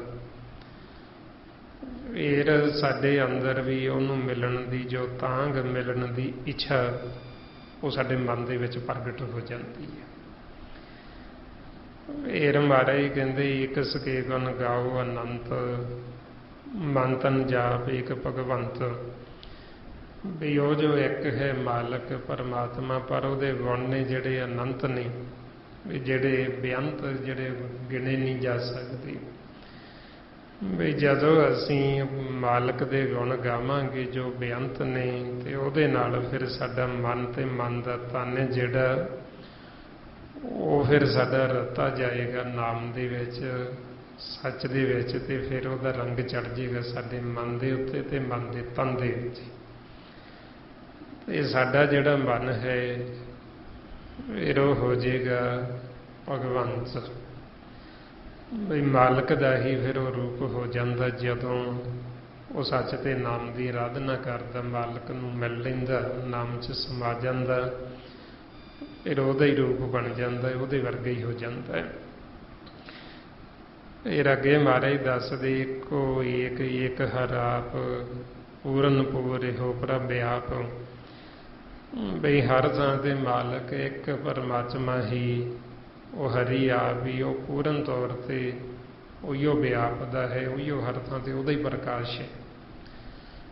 ਸਾਡੇ ਅੰਦਰ ਵੀ ਤੇ ਬਾਹਰ ਵੀ ਐਸੀ ਕੋਈ ਥਾਂ ਹੀ ਨਹੀਂ ਜਿੱਥੇ ਮਾਲਕ ਨਾ ਹੋਵੇ। ਤਾਈਓਂ ਜਿਨ੍ਹਾਂ ਨੇ ਦੇਖਿਆ ਉਹਨਾਂ ਨੇ ਫਿਰ ਆਪਾਂ ਨੂੰ ਦੱਸਿਆ, ਦੇਖ ਕੇ ਸੰਤਾਂ ਨੇ, ਘਟ ਘਟ ਮੈਂ ਹਰ ਜੂ ਵਸੀ, ਸੰਤਨ ਕਿਹੋ ਪੁਕਾਰ। ਸੰਤਾਂ ਨੇ ਆਪਾਂ ਨੂੰ ਦੱਸਿਆ ਵੀ ਹਰ ਇੱਕ ਘਟ ਦੇ ਵਿੱਚ ਮਾਲਕ ਵਸਦਾ, ਐਸੀ ਕੋਈ ਥਾਂ ਨਹੀਂ ਜਿੱਥੇ ਉਹ ਨਹੀਂ ਵਸਦਾ। ਪਰ ਉਹਨੂੰ ਦੇਖਣ ਵਾਲੀ ਸਾਡੀ ਅੱਖ ਹੋਣੀ ਚਾਹੀਦੀ। ਜੇ ਸਾਡੀ ਅੱਖ ਹੈ ਤੇ ਸਾਨੂੰ ਦਿਸੇਗਾ, ਜੇ ਨਹੀਂ ਅੱਖ ਤੇ ਸਾਨੂੰ ਦਿਸੇਗਾ ਹੀ ਨਹੀਂ। ਬਈ ਹਰ ਥਾਂ ਤੇ ਮਾਲਕ ਦਾ ਪ੍ਰਕਾਸ਼ ਹੈ, ਪਰ ਸਾਨੂੰ ਜੇ ਨਹੀਂ ਦਿਸਦਾ ਤੇ ਉਹ ਤਾਂ ਨਹੀਂ ਦਿਸਦਾ ਕਿਉਂਕਿ ਸਾਡਾ ਮਨ ਸੁੱਤਾ ਹੋਇਆ, ਅਸੀਂ ਅੱਖਾਂ ਬੰਦ ਕੀਤੀਆਂ ਹੋਈਆਂ ਨੇ। ਜਿਵੇਂ ਆਪਾਂ ਸੁੱਤੇ ਹੁੰਨੇ ਤੇ ਸਾਡੀਆਂ ਅੱਖਾਂ ਬੰਦ ਹੋ ਜਾਂਦੀਆਂ ਸੁੱਤਿਆਂ ਤੋਂ, ਤੇ ਸੁੱਤਿਆਂ ਨੂੰ ਆਪਾਂ ਆਖੀ ਚੱਲੀਏ ਵੀ ਤੁਹਾਨੂੰ ਕੁਛ ਦਿਸਦਾ, ਤੇ ਸੁੱਤੇ ਨੂੰ ਦਿਸਣਾ ਤਾਂ ਕੀ ਆ, ਉਹਨੂੰ ਸਾਡੀ ਆਵਾਜ਼ ਵੀ ਨਹੀਂ ਸੁਣਨੀ, ਉਹਨੂੰ ਸਮਝ ਵੀ ਨਹੀਂ ਆਉਣੀ। ਜਦੋਂ ਜਾਗੇਗਾ ਫੇਰ ਹੀ ਦੇਖੇਗਾ ਤੇ ਫੇਰ ਹੀ ਸੁਣੇਗਾ ਸਾਡੀ ਆਵਾਜ਼ ਨੂੰ। ਇਸੇ ਤਰ੍ਹਾਂ ਹੀ ਫਿਰ ਜਦੋਂ ਸਾਡਾ ਮਨ ਸੁੱਤਾ ਹੁੰਦਾ, ਸੁੱਤੇ ਨੂੰ ਨਾ ਤਾਂ ਮਾਲਕ ਦੀ ਆਵਾਜ਼ ਸੁਣਦੀ ਹੈ ਨਾਮ, ਤੇ ਨਾ ਹੀ ਮਾਲਕ ਫਿਰ ਅੱਗੇ ਇਸ ਨੂੰ ਦਿਖਾਈ ਦਿੰਦਾ ਹੈ। ਅੱਗੇ ਮਹਾਰਾਜ ਕਹਿੰਦੇ ਅਨੇਕ ਵਿਸਤਾਰ ਏਕ ਤੇ ਭਏ, ਏਕ ਰਾਧ ਪਰਾਸ਼ਤ ਗਈ। ਬਈ ਮਾਲਕ ਪਰਮਾਤਮਾ ਤੋਂ ਹੀ, ਇੱਕ ਤੋਂ ਹੀ ਇਹ ਅਨੇਕ ਰੂਪ ਨੇ ਜਿਹੜੇ ਉਹ ਪ੍ਰਗਟ ਹੋਏ। ਇੱਕ ਮਾਲਕ ਤੋਂ ਹੀ ਇਹ 84 ਲੱਖ ਜੂਨ ਜਿਹੜੀ ਜਿਵੇਂ ਪ੍ਰਗਟ ਹੋਈ, ਇੱਕ ਤੋਂ ਅਨੇਕ ਰੂਪ ਵਿੱਚ ਪ੍ਰਗਟ ਹੋਏ ਆ। ਹੁਣ ਉਸ ਇੱਕ ਨੂੰ ਅਸੀਂ ਆਰਾਧਾਂਗੇ ਤੇ ਪਰਾਸ਼ਤ ਸਾਡੇ ਪਾਪ ਨੇ ਜਿਹੜੇ ਉਹ ਸਾਰੇ ਨੱਸ ਜਾਂਦੇ, ਸਾਰੇ ਮਿਟ ਜਾਂਦੇ। ਏਕ ਰਾਧ ਪਰਾਸ਼ਤ ਗਏ, ਵੀ ਇੱਕ ਨੂੰ ਆਰਾਧਾਂਗੇ, ਉਹਦਾ ਸਿਮਰਨ ਕਰਾਂਗੇ ਤੇ ਸਾਡੇ ਮਨ ਤੇ ਜਿਹੜੀ ਮੈਲ ਲੱਗੀ ਪਾਪਾਂ ਦੀ ਉਹ ਸਾਰੀ ਮੈਲ ਲੱਥ ਜੇਗੀ, ਸਾਡਾ ਮਨ ਸ਼ੁੱਧ ਹੋ ਜਾਏਗਾ। ਅੱਗੇ ਮਹਾਰਾਜ ਫਰਮਾਉਂਦੇ ਮਨ ਤਨ ਅੰਤਰ ਇੱਕ ਪ੍ਰਭ ਰਾਤਾ, ਗੁਰ ਪ੍ਰਸਾਦ ਨਾਨਕ ਇੱਕ ਜਾਤਾ। ਵੀ ਜਦੋਂ ਅਸੀਂ ਇੱਕ ਨੂੰ ਆਰਾਧਦੇ ਹਾਂ, ਸਾਡਾ ਮਨ ਤੇ ਮਨ ਦਾ ਤਨ ਹੈ ਜਿਹੜਾ ਉਹ ਇੱਕ ਪਰਮਾਤਮਾ ਦੇ ਵਿੱਚ ਰਤਾ ਜਾਂਦਾ। ਸਾਡੇ ਮਨ ਤੇ ਤਨ ਦੇ ਉੱਤੇ ਹੀ ਰੰਗ ਚੜ ਜਾਂਦਾ ਮਾਲਕ ਦਾ, ਨਾਮ ਦਾ। ਹੁਣ ਇਹ ਜਿਹੜਾ ਰੰਗ ਹੈ ਇਹਨੂੰ ਮਜੀਠ ਦਾ ਰੰਗ ਕਹਿੰਦੇ, ਪੱਕਾ ਰੰਗ ਕਹਿੰਦੇ।